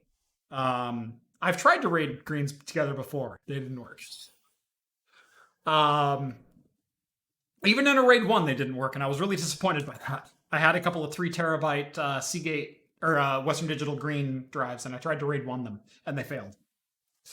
Anyway, Seagate Barracuda 8 terabyte, which is the ST8000DM004, and the 5 terabyte desktop ST500DM000, as well as Toshiba's P300 4 terabyte and 6 terabyte drives, HDWD240UZ-SVA, and HDWD260UZ-SVA. So those drives are SMR drives. You do want to be aware of those. But it's not a bad idea to go through your NASs or your RAID setups right now and maybe check them out. Because just about every manufacturer was doing this. Western Digital was probably the worst at doing this because they advertised the drives as being RAID capable when they were clearly not. So do your research. If you find any more information, post it down in the comments. I'd be more than happy to discuss it with people and know if you're affected by this, because I'm sure some of the people that watch my channel are going to be affected by this. So. Yeah, it was actually advantageous because about 4 months ago, I was looking for some RAID drives, and I almost pulled the trigger on a couple of Western Digital Reds, but I didn't. And I'm glad I didn't now because it probably would have been an SMR. Yep.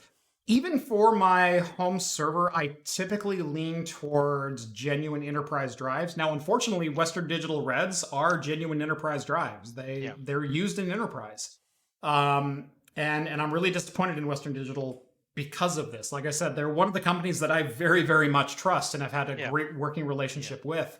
And the fact that they blatantly disregarded data security over marketing is just appalling to me. And it's just not something you want to be involved with. It's not a company that I can go, oh yeah, they've always stood for what's right, and they've always made things right. And this one's a black eye. This one's a major black eye for Western Digital, in my opinion. Black eye, yeah. No RAID on my server, but a lot of green drives. Yeah.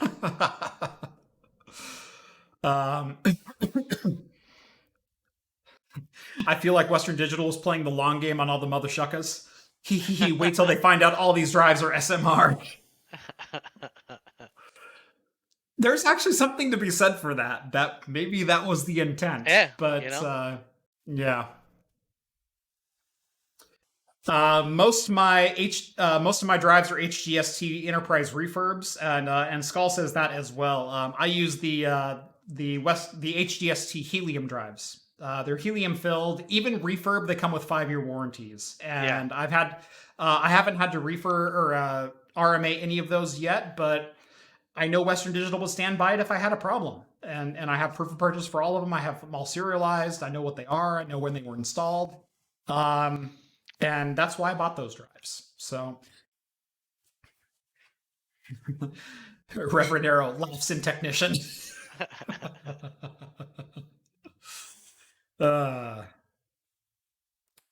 Anyway, let's move on.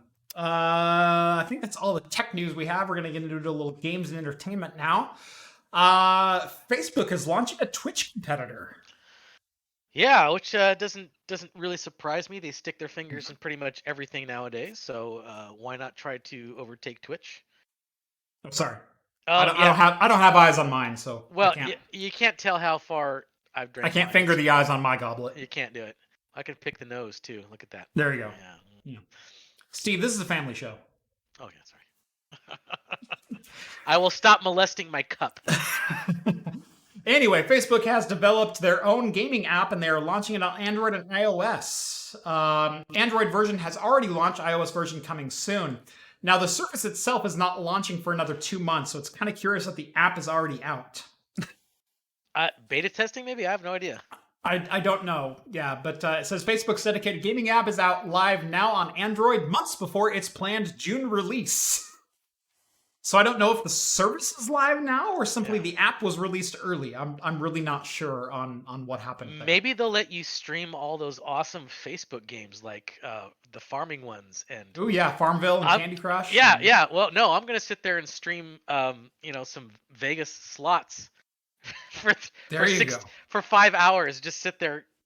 Oh, did I win? Nope. Did I win? Nope. Wait, did I win? Oh, a little bit. Did I win? Nope.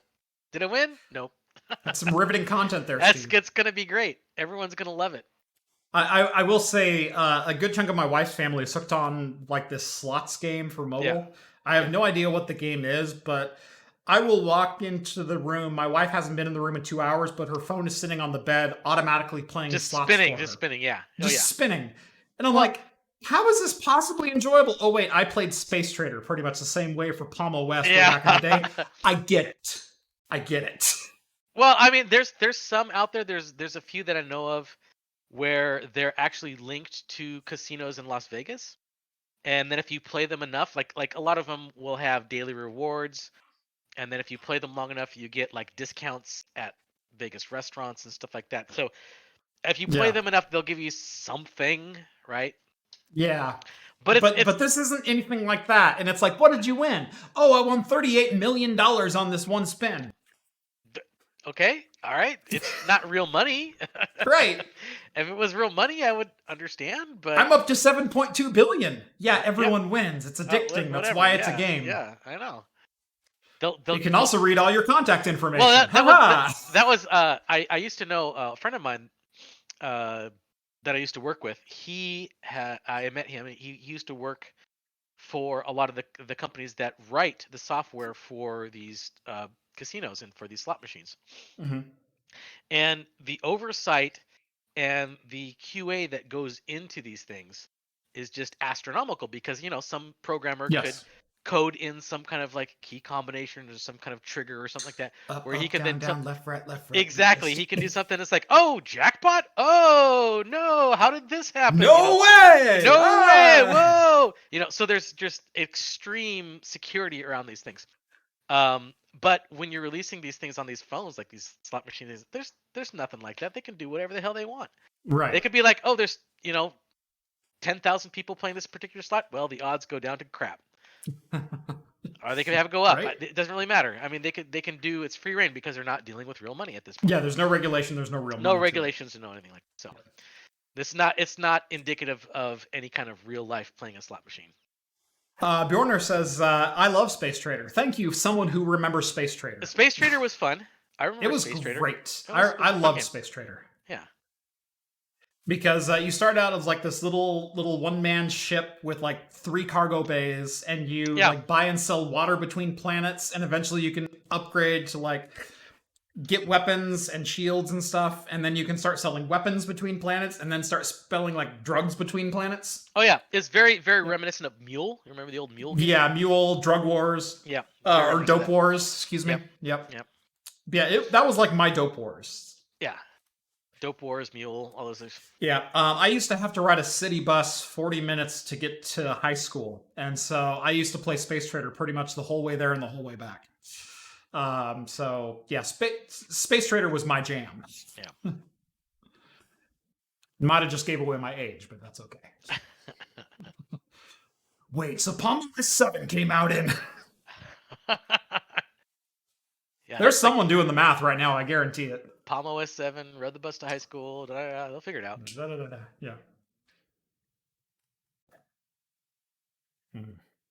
Yeah, I don't know. I mean, the thing is with Facebook gaming, unless there's more money in it than Twitch, I don't think there's going to be too much of a thing unless, I mean, Facebook's got deep pockets. Maybe they can drag some people over to them.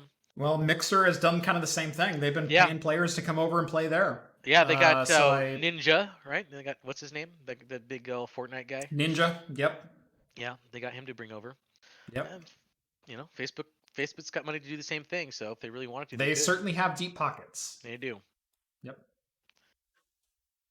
24/7 BBS TW doors. Oh yeah. I told you about why I used to work for a BBS, right? You did. Yeah. I did. I'm not going to tell that story online though. Yep. That's a story that stays offline, Steve. Yeah, it does. It stays offline. Yep. There's a Space Trader port to Windows, and it was the bomb. Actually, Space Trader is an open source game, and so there have been a number of different ports to various different consoles. But yeah, no, there's actually a version of Space Trader on Steam right now. Let me see if I remember what it was, because I actually bought it. It was like $3. And I went, oh, I want to play this. And then I went, oh, right, this is a mobile game. So I'm not going to get all that much enjoyment playing with, sitting on my desktop playing it. But let me see if I have... Space Trader Merchant Marine. Oh, yep, and it's, okay. Yeah, and it's the exact same game. So, Space Trader Merchant Marine, you can go and play Space Trader on Steam right now, if that's your jam. In fact, let me see how much it is. Library, Space Trader, where's the... I don't like the new layout. Oh, there it is. Store page. It's right underneath it. Okay. It is $4.99 on Steam. Or you can get it in the Buy M4 Publisher Pack for $85.31. Nice. Guessing Jeff graduated in 2003. That's a pretty good guess. Not a bad guess. Not a bad guess. Here's the thing. I drink a lot of beer. I'm going to have my stand-ins speak for me here while I go pee. Because you drank a lot of beer? I did. I'll be right back. You can talk to Scotty and Sulu. I don't think we've ever had a midstream pee break before. We've had to do it for like an after-hour show before, but I think this is the first midstream pee break we've ever had. Yeah. So yeah. Well, I'm gonna turn off my mic right now. Yeah, Steve, your microphone is still on. I just want to let you know. And in fact, I'm going to mute you until you come back. There we go. All right. You graduated from college back then. My favorite beta was Mech Warrior. They cut out a lot of the final release. I do remember the Mech Warrior beta. I also had Mech Warrior 2 for ATI 3D Rage. I had the 3D Rage edition of Mech Warrior 2. 98. Now Kith. Yeah, let's just check out what's going on Steve's camera right now. I think that's the better way to go. Who's that? Is that Sulu and some random red shirt, or is that Chekhov? Or no, that's Scotty. It's Scotty and Sulu. Okay.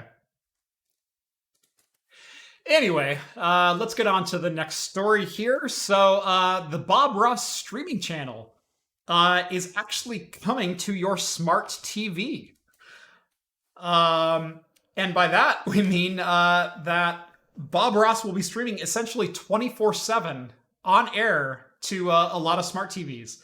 Variety reported this coming to Roku on May 18th. And where else is it coming? Just says it'll begin on Samsung Smart TV, Samsung TV Plus, and Roku on May 18th. We're into the Bob Ross story. Okay, you can unmute me now. Yeah, I unmuted you. You're good. Oh, okay. Oh, wait. You're I forgot to close my door. Okay, I'll mute you again.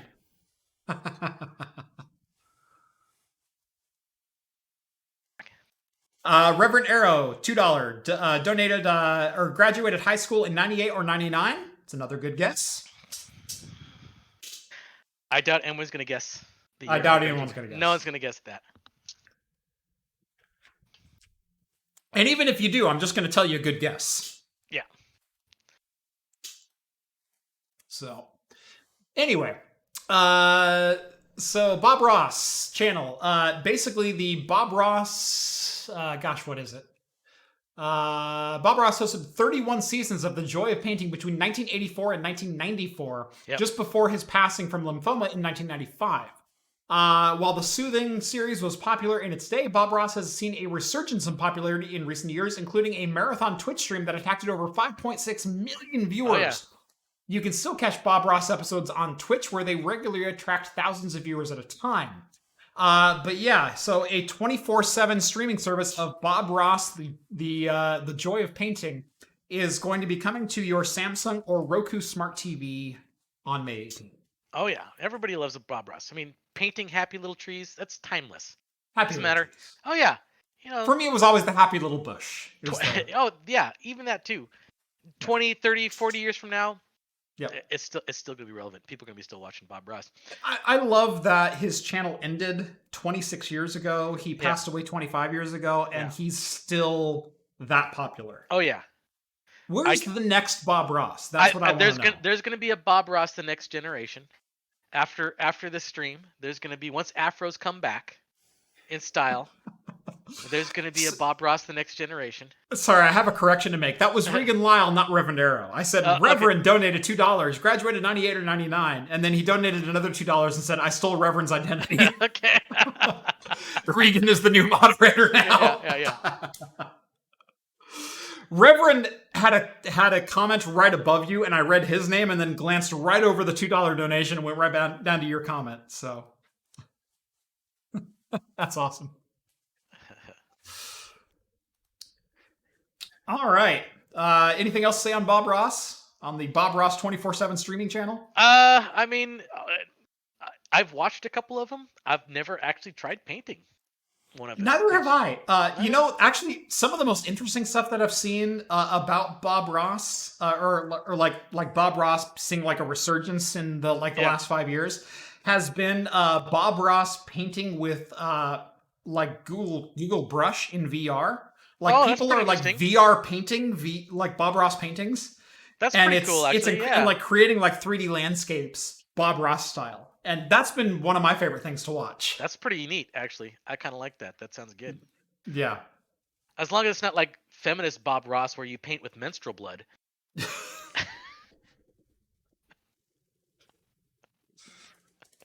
Steve said that, just for the record. Steve said that. I'm down here. I'm in my own little bubble. I'm ignoring. Hey, there's an off. Every single multiverse, there's a different Bob Ross for every multiverse. There's probably one that exists everywhere, of every different kind. There's probably a Bob Ross that paints with menstrual blood. Yes, probably. It probably exists, just not in ours. Thank goodness. Teenyverse. All right, I'm done with my beer. I'm gonna start with my my revenge. Oh yeah, go for it. Ooh, okay. I'm gonna do revenge. Going to Anchorage. Going to Anchorage. You can't go wrong with them. Oh, it smells good. Of course it does. It's an Anchorage. Yeah. So I said way over the line. Yeah, too far. Steve. Oh, come on. Maybe not far enough.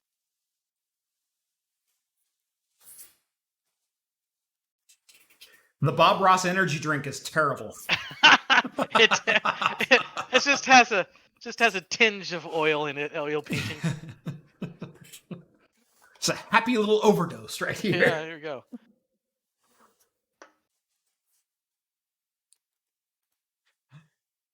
Oh, it smells so good. Yep.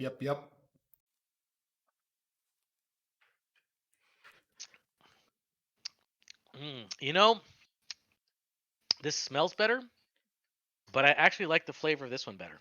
Really? Yes. This one has a much better aroma, but this one has such a strong pineapple flavor. Mm-hmm. This one's still a good hazy. Yeah. But the flavor on this one I just enjoyed it a lot more. Interesting. Yeah. This one has more of a grassy, hoppy note to it. Not a bad. Yeah. It's very much Anchorage. I don't think I've ever had an Anchorage that I rated below a 4. I would still give this a 4, but I would have given this like a 4.5. Really? Or 4.25, I would say 4.25. That's impressive. Yeah. Like popping open an Anchorage and going, it's okay. No, never. It smells. Never. I just had it after this one, so. Right. If I had this one and then I had the Anchorage, I'd be praising the Anchorage a lot more. Right, but it says something to the quality of that last beer. Oh yeah, it was excellent. It was. Really I can't good. remember a place in my brain where I've opened an Anchorage beer and gone, it's all right. It's all about palate swapping. You know how it is. Right. Oh, it totally is. Yeah. I get you. I mean, like John, like he after he had his whole string of 100-calorie beers. The first beer he had after that, was like, oh, this is like really great. I'm like, I don't think that beer's that, because I had it. It's like, I don't think that beer's that great. He had a Dawn of the Red. Oh no. He had the Nitro Budweiser. Oh, that's right. Yeah. He had the Nitro Budweiser, and I'm like, no, this is like. No, the night he broke Covenant was he had a Dawn of the Red. Yeah. And I'm sure that tasted fine. But I'm sure that was amazing. Yeah. But his beer review that he did after that was the Budweiser Nitro, which he gave me a can of that. Right. And I tried it, and I was like, this is the most disgusting beer I've ever had. This is worse than normal Budweiser. I'd rather drink normal Bud. I thought it was horrible. Which is saying something. Yeah, and I even gave it to my neighbor Adam, as you know. He's a bit of a connoisseur of domestic beers. He even hated it. Yeah. He thought it was disgusting. And that's really saying something because Adam will drink anything. Yes, and he'll drink anything. And John's like, Anything. hey, it's not that bad. Yeah. I'm like, it's probably because you just drank a string of crappy beers. Right. If you starve At the end, he was starting to like them. And Yeah. that really had me concerned. If you don't eat anything for like 3 days straight, a saltine cracker will taste like a gourmet meal. Right. Because you haven't eaten anything for so long. And Your Walmart chuck steak is all of a Yeah. sudden a filet mignon. Yeah, Like, exactly. I get it. Yeah. But I question his frame of mind for doing reviews at the beginning of April. I really do.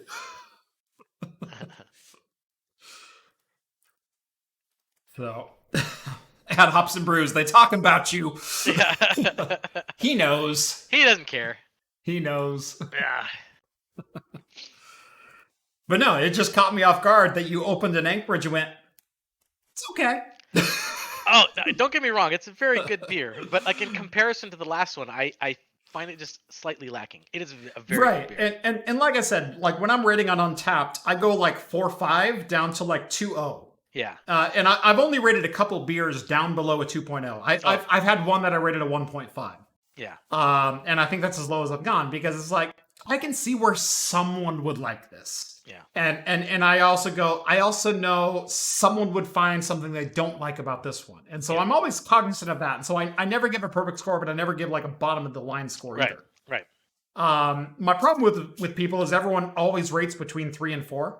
Yeah. And that just drives me nuts. I have no problem giving a beer a 2.1 or 2.2. Oh yeah, of course. No problem. That Budweiser that Nitro, I think I gave it a 0.5. That was just horrible. And I think if I look at my list on Untapped, I think it's probably the lowest rated beer I've ever drank. Bud Light Orange is probably a 1.5. Oh yeah, okay, that's pretty low too. Like I can see it. I can see where someone would enjoy this. Yeah. But it is definitely not for me. I cannot. I did taste it, and it is absolutely disgusting. My wife, who actually likes Bud Light Lime, she likes Bud Light Lime. Mm-hmm. She couldn't even drink the Bud Light Orange. She doesn't Quite honestly, I could drink a Bud Light Lime. Yeah, they're not bad. I could. It's not the best beer I've ever had by any not mark. at all. No. But I tasted it and I drank like half of it and I went, kind of see this. Like I'm sitting outside on like a 90-degree summer day and on my deck and I'm like, okay, I get it. I'm not enjoying it, but I get it. Yeah. But Bud Light Orange was just awful. And I'm not just saying that because screw Jason. Yeah, I'm saying that because it was awful. It was like if I mowed my lawn all day and then I fell down and hit my head on the pavement really hard, then I might enjoy a Bud Light Orange. Right. Maybe. Reverend brings up a great point. I almost always rate between 3 and 4.5 because I don't drink crappy beers. Oh yeah, that's true. And that's part. I'm guilty of that as well. Hey, that's the majority of what I drink too, but I still have the occasional crappy ones. Right. I mean, because I'll go out there and I'll find something. It's like, hey, the label looks neat. I kind of like the ingredients in here, whatever, and I get them and they're just not up to snuff. Mosaic and Galaxy hops. Let's try it. What's going on with that? Right. Oh, this is yeah. No, I've had some things that looked like they'd be enticing, but were actually disgusting. Yes, I've had a couple of those as well. All right, we got one more story to get to, and then we got a couple of minutes free. So we actually kind of whizzed through this, surprisingly enough, after wasting 14 minutes at the top of the show. All right, so next-gen consoles are rethinking their launch plans because of the cancellation of E3. Yeah. And this is all because of COVID-19. This is all because of a multitude of events that have been canceled because of the virus. Both consoles plan to launch, or at least announce that they had like a holiday 2020 announcement for the Xbox One X, SXL, or whatever it is now, and the PS5. Microsoft. Yeah. Right. And both of them kind of said, we're not going to announce at E3 anymore. So because they can't. This E3's gone. So let's take our own way. They're going to take their own initiative and do what they want to do.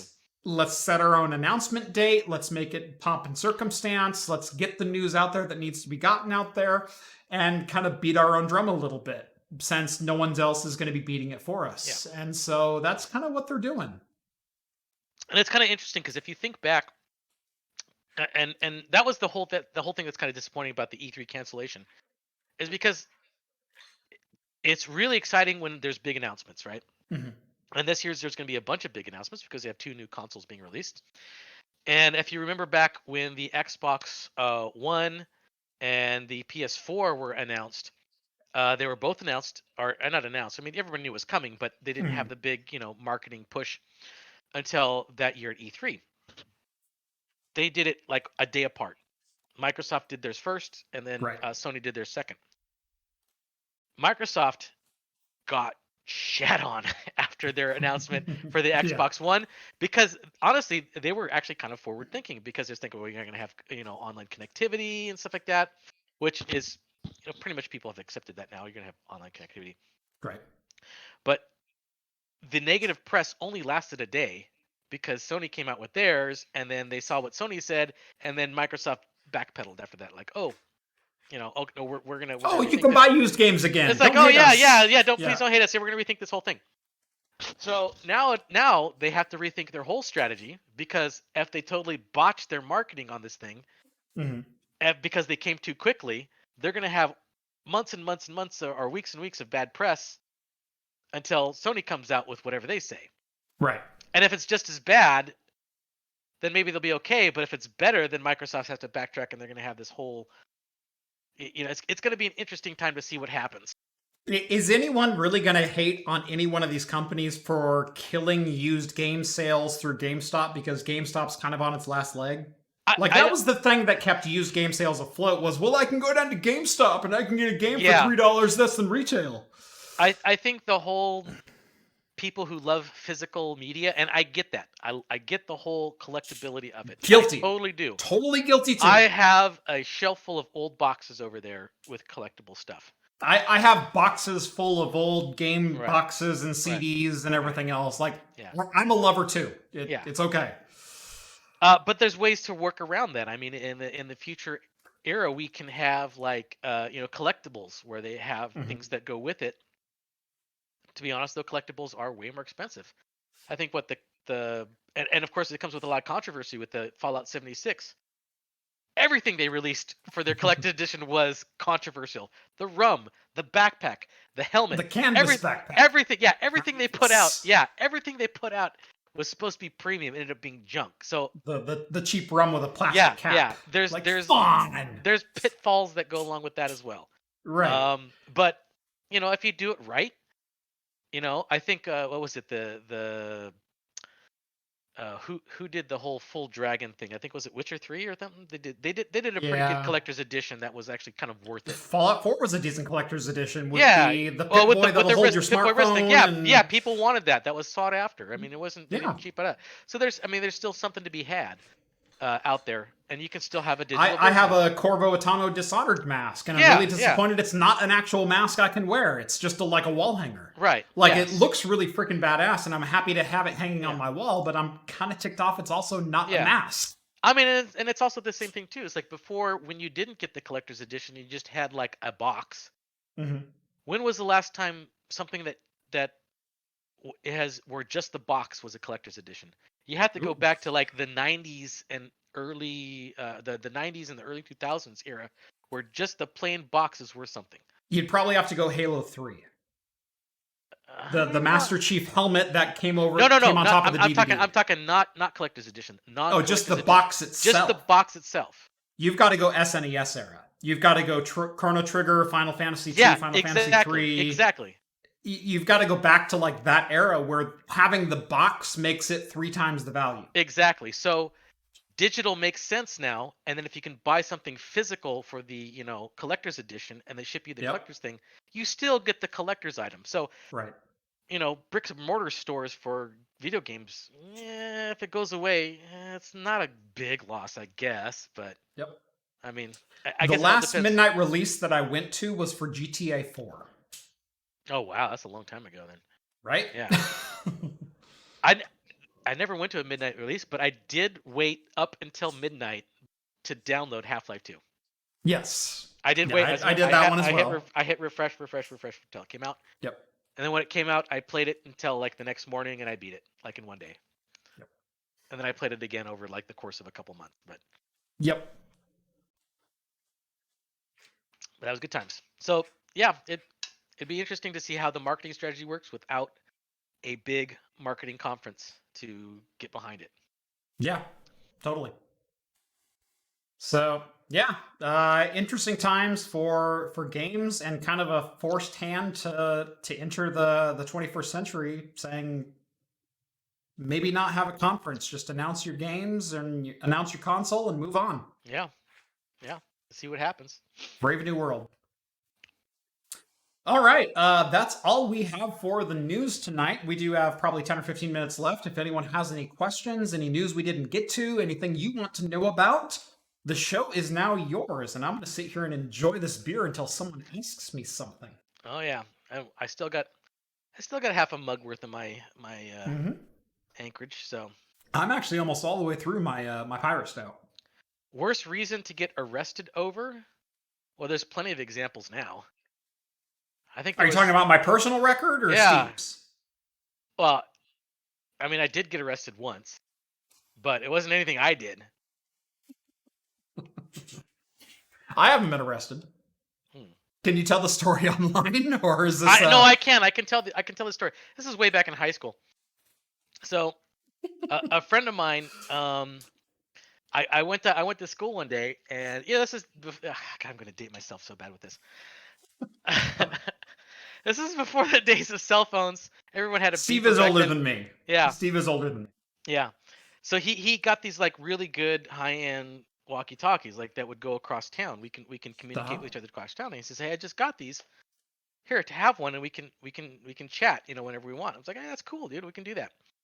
And so we're sitting there, we're talking back and forth with these things, and I was planning on, it was a Friday, and so I was planning on going up to the mountains because we live, in Oregon. Mount Hood is only like a hour and a half drive from us.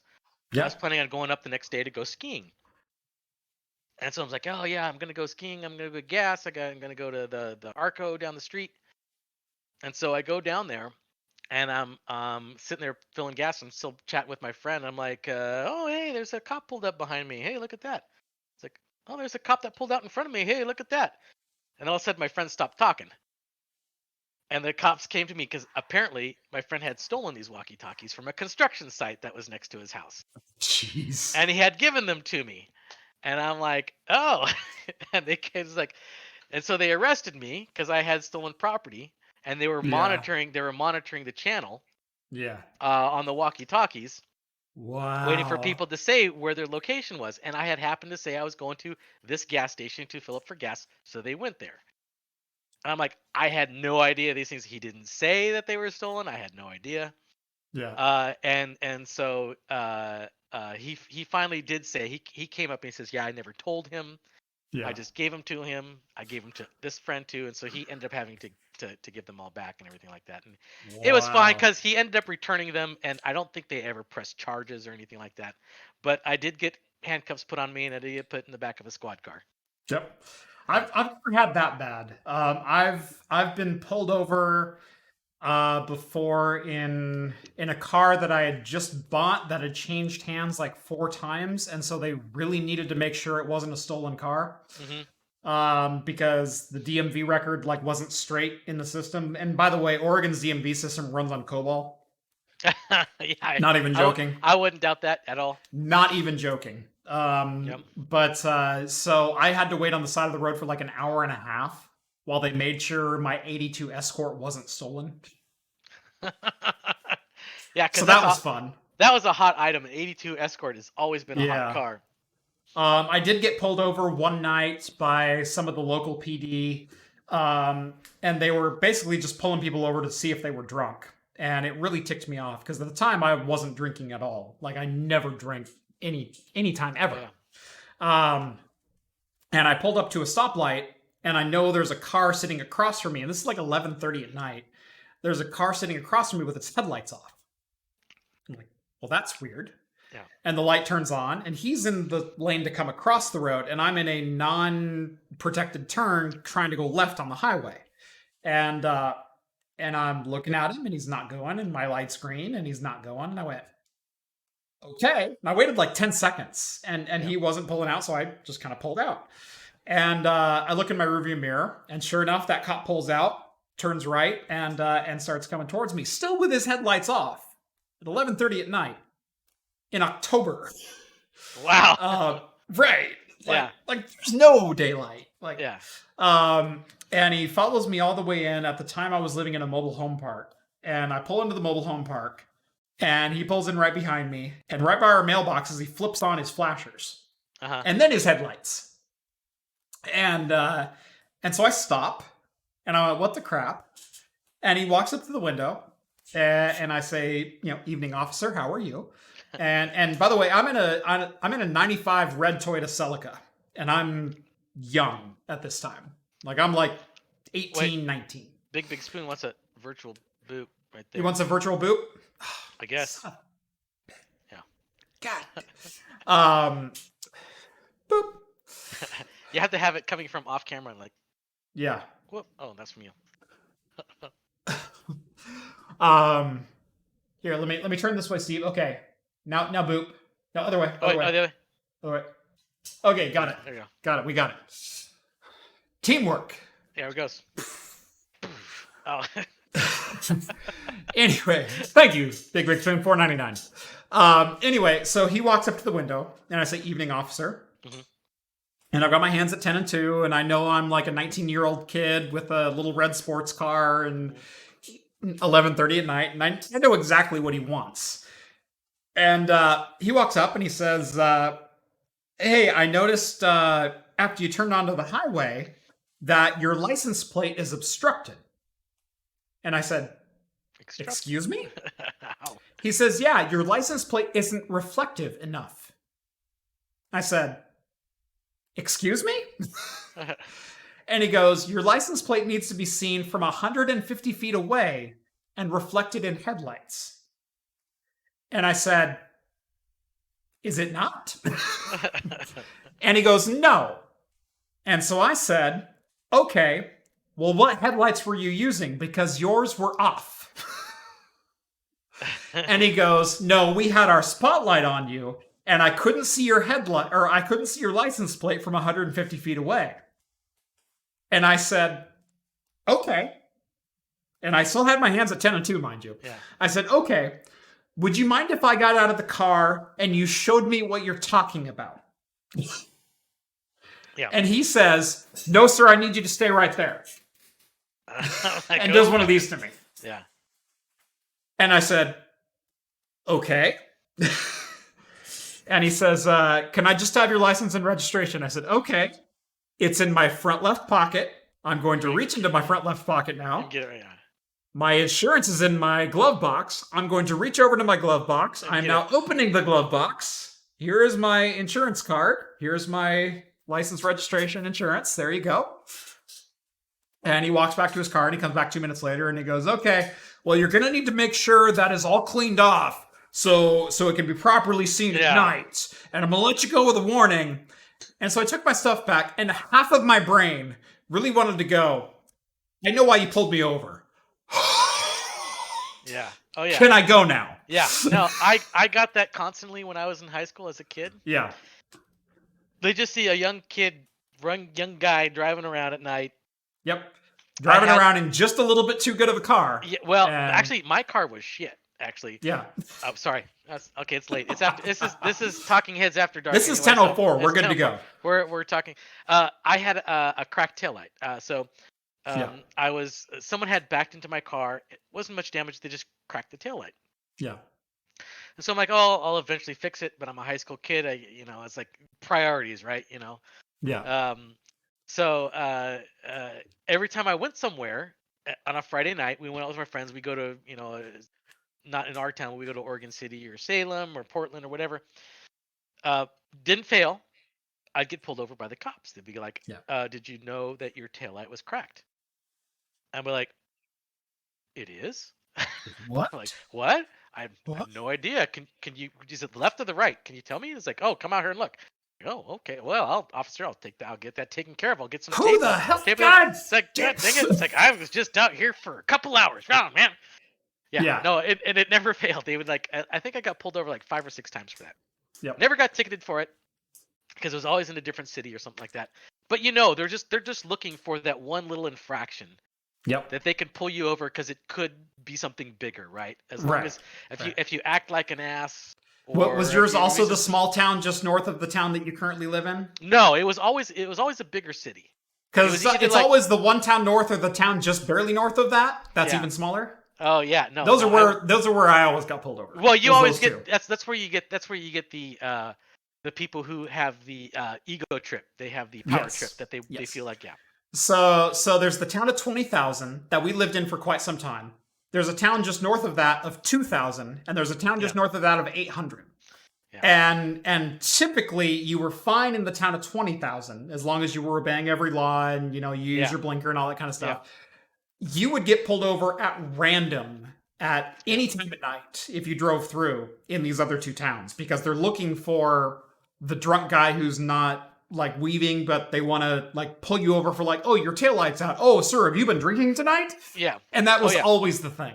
Any excuse to pull you over, Right. I do have a friend who I can probably tell this story online once now, who got pulled over in not the town just north, but the next town up, the 800 town. Mm-hmm. You know the one I'm talking about. Yep. So it goes from a 55 to a 45 to a 25 really darn quick. Really fast, yes. Really darn quick. Really fast, yes. You know the town. There's a little bridge right there. Yep. Okay. Yep, I know. Little exactly bridge what right it there. is. Okay. Surprisingly, I've never been pulled over. Well, no, I was pulled over there once. But anyway, go ahead. I know what town you're talking about. Yes. I've never been pulled over in that town either, but my friend got pulled over there one time. And it was a time that he had a particularly bad day at work. Now, to put it in context, he worked at one of the correctional facilities in the bigger town.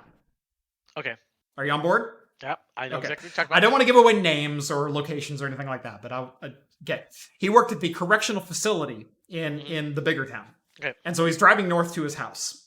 And he gets pulled over in the little town. He got pulled over in the little town for doing 85 and a 25. Whoa!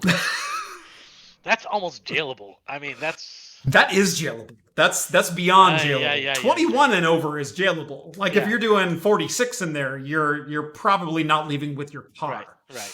Well, I mean, if it's like high traffic, middle of the day, yeah, that's jailable. Right. This was 2 a.m. Okay, probably not so much. It's like okay. But still, he was doing 85 Still, and 25. that's bad. This is bad. Yeah. Yes. And this is the town that's known for writing tickets at 3 over. Like, if you're doing 28 in the middle of the day, you're getting a ticket. Oh, yeah. And you're not walking away from it. You have to appear in court and say, I didn't think I was doing 28, but if you say I was doing 28, I guess we'll give you a warning this time. Yeah, whatever. It's one of those towns. It's so annoying. Anyway, so he's doing 85, and he gets pulled over. And he goes, I passed the cop, and I knew I passed the cop, and as soon as I passed the cop, I pulled over. Yeah. Cop didn't even have his lights on and pulled out yet, and I was already, like, slowing down and getting off the side of the road. He got pulled over just after the bridge. And so he's sitting on the side of the road, and he's wearing his correctional facility shirt. And so the cop walks up, and license registration, what are you doing so fast in my town, boy? Kind of thing. And he goes, honestly, I just had a really bad day. I didn't even know how fast I was going. I just want to get home. Yeah. And the cop looks at his shirt, looks back up at him, and he goes, you work there? He goes, yes, I do. I'm sure you understand. It was just a day I want to forget. I want to go home. I want to drink myself until I can't feel feelings anymore. And then wake up tomorrow morning and try to do it again. Yeah. He goes, okay, well, we've all had those days. Try not to have that day tomorrow. You get yourself home safe. And he handed him back his license and walked away. Whoa! That guy lucked out. Yes. I know.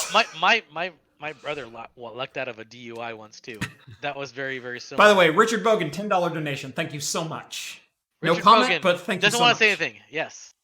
We'll go Whiskey Tribe on this one. You magnificent bastard.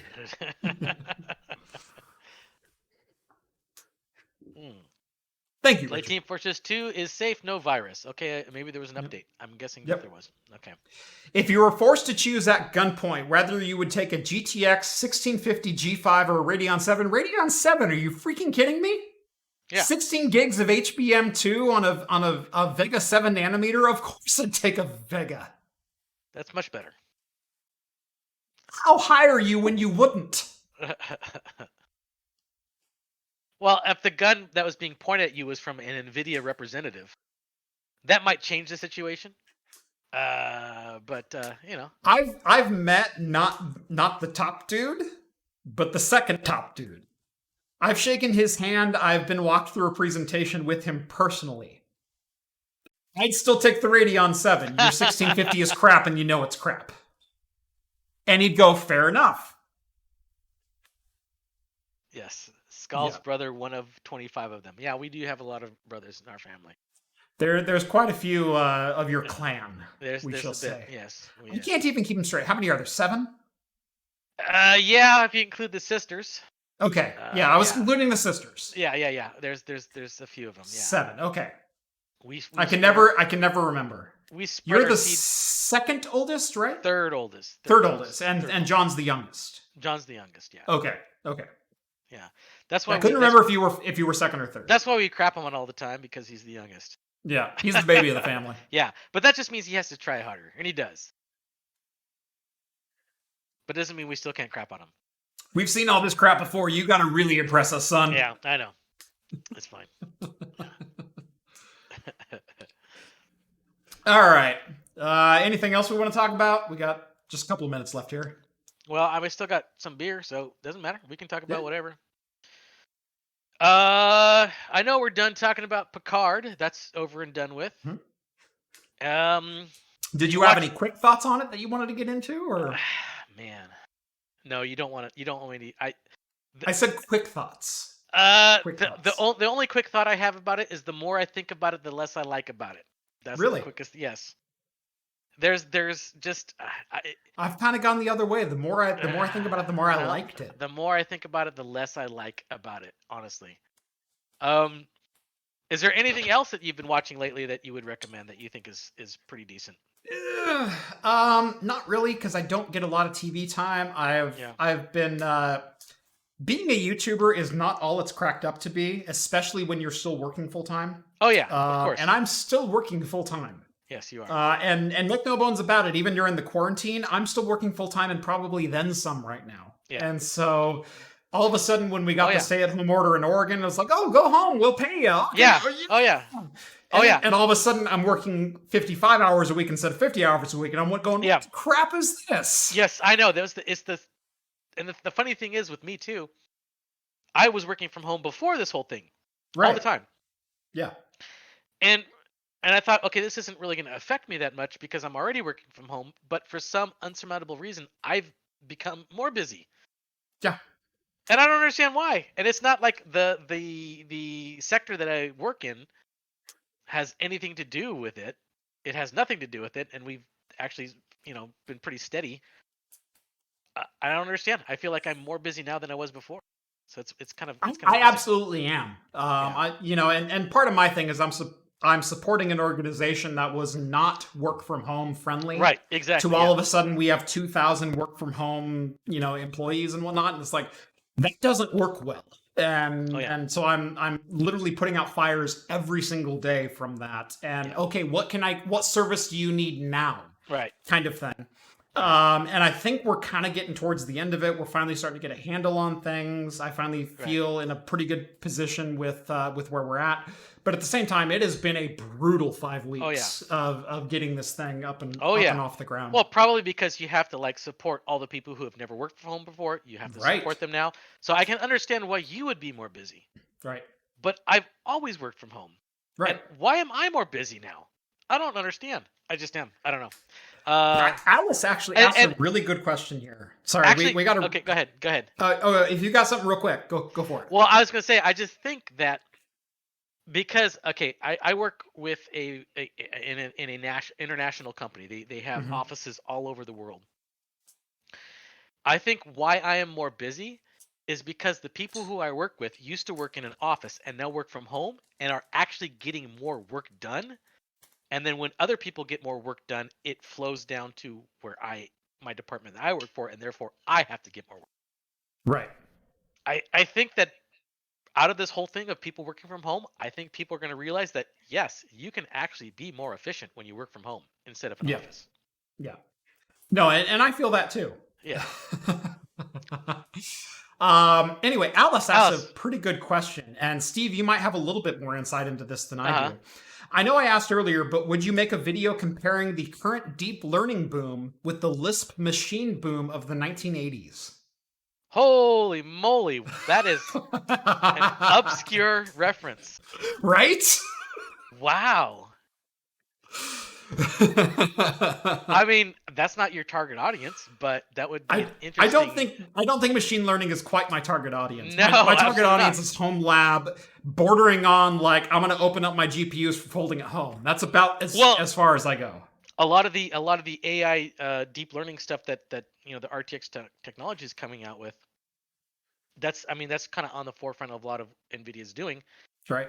With talking about Lisp machines in the 80s, doing the comparison of that and the hype that was behind that, which honestly I know not too much about, just reading about it. I'm not very intimate about it. I'm familiar with it. I'm familiar with it. Yeah, exactly. I was not involved in the industry at the time. Right. You were. Let's put it that way. Like, I don't think you were quite. Maybe you were. Maybe born. Yeah, you're born there. I guess. Was born. Yeah. Okay. All right. You were there. So I mean, I was a little bit older, but yeah. I mean, I read about it, but I don't have intimate knowledge about it. So it'd be an interesting crossover, actually. Yeah. Reverend Arrow's talking about The Expanse. Shout out for The Expanse. The Expanse is great. I think there is some crossover, and I think there's a little bit of reason to get behind the hype of machine learning versus the Lisp learning and the Lisp machine expansion that was going on in the 80s. If you didn't know, my voice tonight is coming to you over RTX Voice, which is the machine learning algorithm for editing out other noises. I'm going to drop this beer glass onto my table right now. Can't hear it. And you're right. So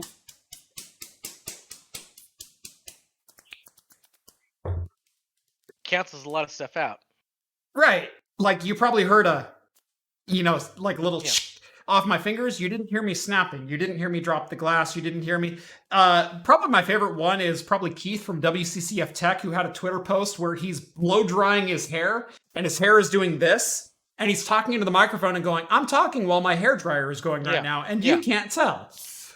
Yeah. I enabled that tonight to reduce some of the echo in my normal broadcast and to kind of get rid of some of the thumping on my desk because my microphone is clamped to my desk. So every time I touch my desk, it reverberates through the microphone. Even though I have a shock stand and everything else on it, it's still kind of, every time I hit it. I think the real interesting dichotomy between like the whole Lisp machine thing from the 80s, it wasn't necessarily that it obviously did not produce what it promised.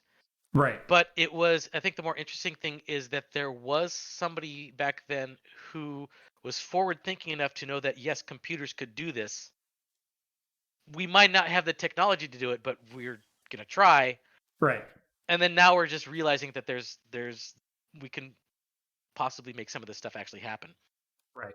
Yeah, the machine learning has gotten to a point where it's actually surpassing what we thought we could do. And actually developing real world solutions. This is being processed live by my video card, while it's also encoding the stream via NVENC via a different set of cores that are within that hardware. So it is really, really impressive technology. And I only played with it for about 2 minutes before I went, oh yeah, I'm going to turn this on the stream. Yeah. Because I've listened to some of my streams before and I go, every time I hit my desk or tap something or glasses clink or whatever, It does kind of distract. And there's a little bit of echo in my studio still, and it does kind of distract. And so if I can eliminate some of that by literally checking a box, why not? And I think so far tonight's been a success. So let me know what you think of the stream tonight down in the comments below. But Regan wants to know, can we benchmark COBOL against MySQL using Chinese motherboards and GPUs from Wish? To which I would respond, there's no point because they're all single-threaded. COBOL is a single-threaded application. I don't think MySQL isn't, though. MySQL is not. You are correct. But COBOL is single-threaded, so yes, COBOL throw the fastest single core you can throw at it. Unless you want to dig deep into COBOL's code and try to figure a way to multi-thread it, I don't think there is a way based on the compiler, but... You can't hear me snapping. Isn't that cool? Like, this is annoying as crap. Steve can hear it because it's coming through a different microphone. Yeah. But you can't hear that. Cool. The only reason why they invented that is because people wanted to be able to fart while they're doing streaming and no one would notice. That's the only reason why they have it. Little wipeout for you. And you didn't hear it. And it was And another thing, if I had that enabled while I had to go pee in the other room, no one would have heard it. No one would have heard you pee. I could have just left. Didn't have to mute my mic if you didn't. It actually would have prevented that. That's the funny thing. Well, I'm streaming off my laptop right now, so it doesn't have any RTX on there. Yeah, but Well, you could have carried us along for the ride. I could have. Yeah, I'll give you a whole tour of my house. that's right. Here's the bathroom. Hold on, let me set you down There there. you go. Okay. Oh yeah. I think John's doing a stream right now. What's he doing? Is John doing a stream? I don't know. I think there's something going on here. Oh yeah, there he is. John, you're streaming right now? Watching crap computing. While watching crap computing. He's streaming while we're streaming. It's a stream. He's doing a streamception. Yeah. If you go, yeah. Hold on. Here, wait. There it is. Let's there do it this. is. Let's do this. Let's do this. Streamception. More streamception. Right there. How about that? We're on to you, John. We're on to you. I see what you're doing. I see what you're doing. There we go. I want to watch him react. Hold on. Yeah. If you go, Yeah, I'm stealing all your viewership. Stealing all my viewership. You son of a. All right, there we go. How about that? We're on to you, John. John, by the way, there is a subscribe link down you're to Pops and stealing my Brews. stream there, Jeff. I'm I stealing might this just whole have to episode. delete that. I might just have to delete that And link. he even stole your Elcar's interface too. He He stole it. totally did. Yeah. Two-timing little. Oh yeah.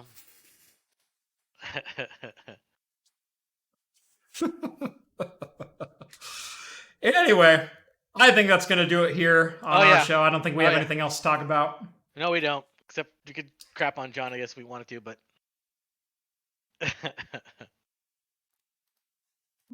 The echo. Oh God, was that coming through? I didn't think it was. Oh, right, it is coming through. Okay. Yeah, I didn't think about that. I muted my desktop, so I can't hear. Yeah, no, my main output is going to my speakers, but that's also how I'm capturing you, and so I'm capturing you through this. Okay. There we go. I mean, we can talk Tiger King all. Oh, now here. Okay. There you go. I muted it. John, you're gonna have to earn me those subscribers back. I'm just gonna let you know. So, whatever you gain tonight, I expect to get tomorrow. Screw you. John's gonna make his own stream with blackjack and hookers. This has been Talking Heads, episode 129. Thank you guys so much for watching tonight. Steve, thank you so much for joining me remotely tonight. This has been a great stream. This was a great beer. This was a great beer. Yeah, I don't think there was anything wrong with the stream tonight. It was fun. Anyway, make sure to join us every single Wednesday night right here on Craft Computing at 8 p.m. Pacific time for the latest in beer and tech news. And stay tuned to Craft Computing for, well, the latest in whatever the heck I decide to talk about that week. If you do like the channel and you would like to financially back what we're doing here, make sure to join the Patreon down below. For only $1 a month minimum donation, you can get exclusive access to our Discord server. Get on there, talk with myself, Steve, John, Rhett, the whole crew here from Talking Heads, and become part of an ever-growing community that really does help this channel keep going. Paying $1 just to go online to insult John is worth it. Right, totally. You want to insult John to his face? Yeah. $1 down below. Please donate and worth let him the money. know. Let him know what you think of him. Yeah. Anyway, thank you guys so much for joining us, and as always, we will see you next Wednesday. See you guys. Adios, guys.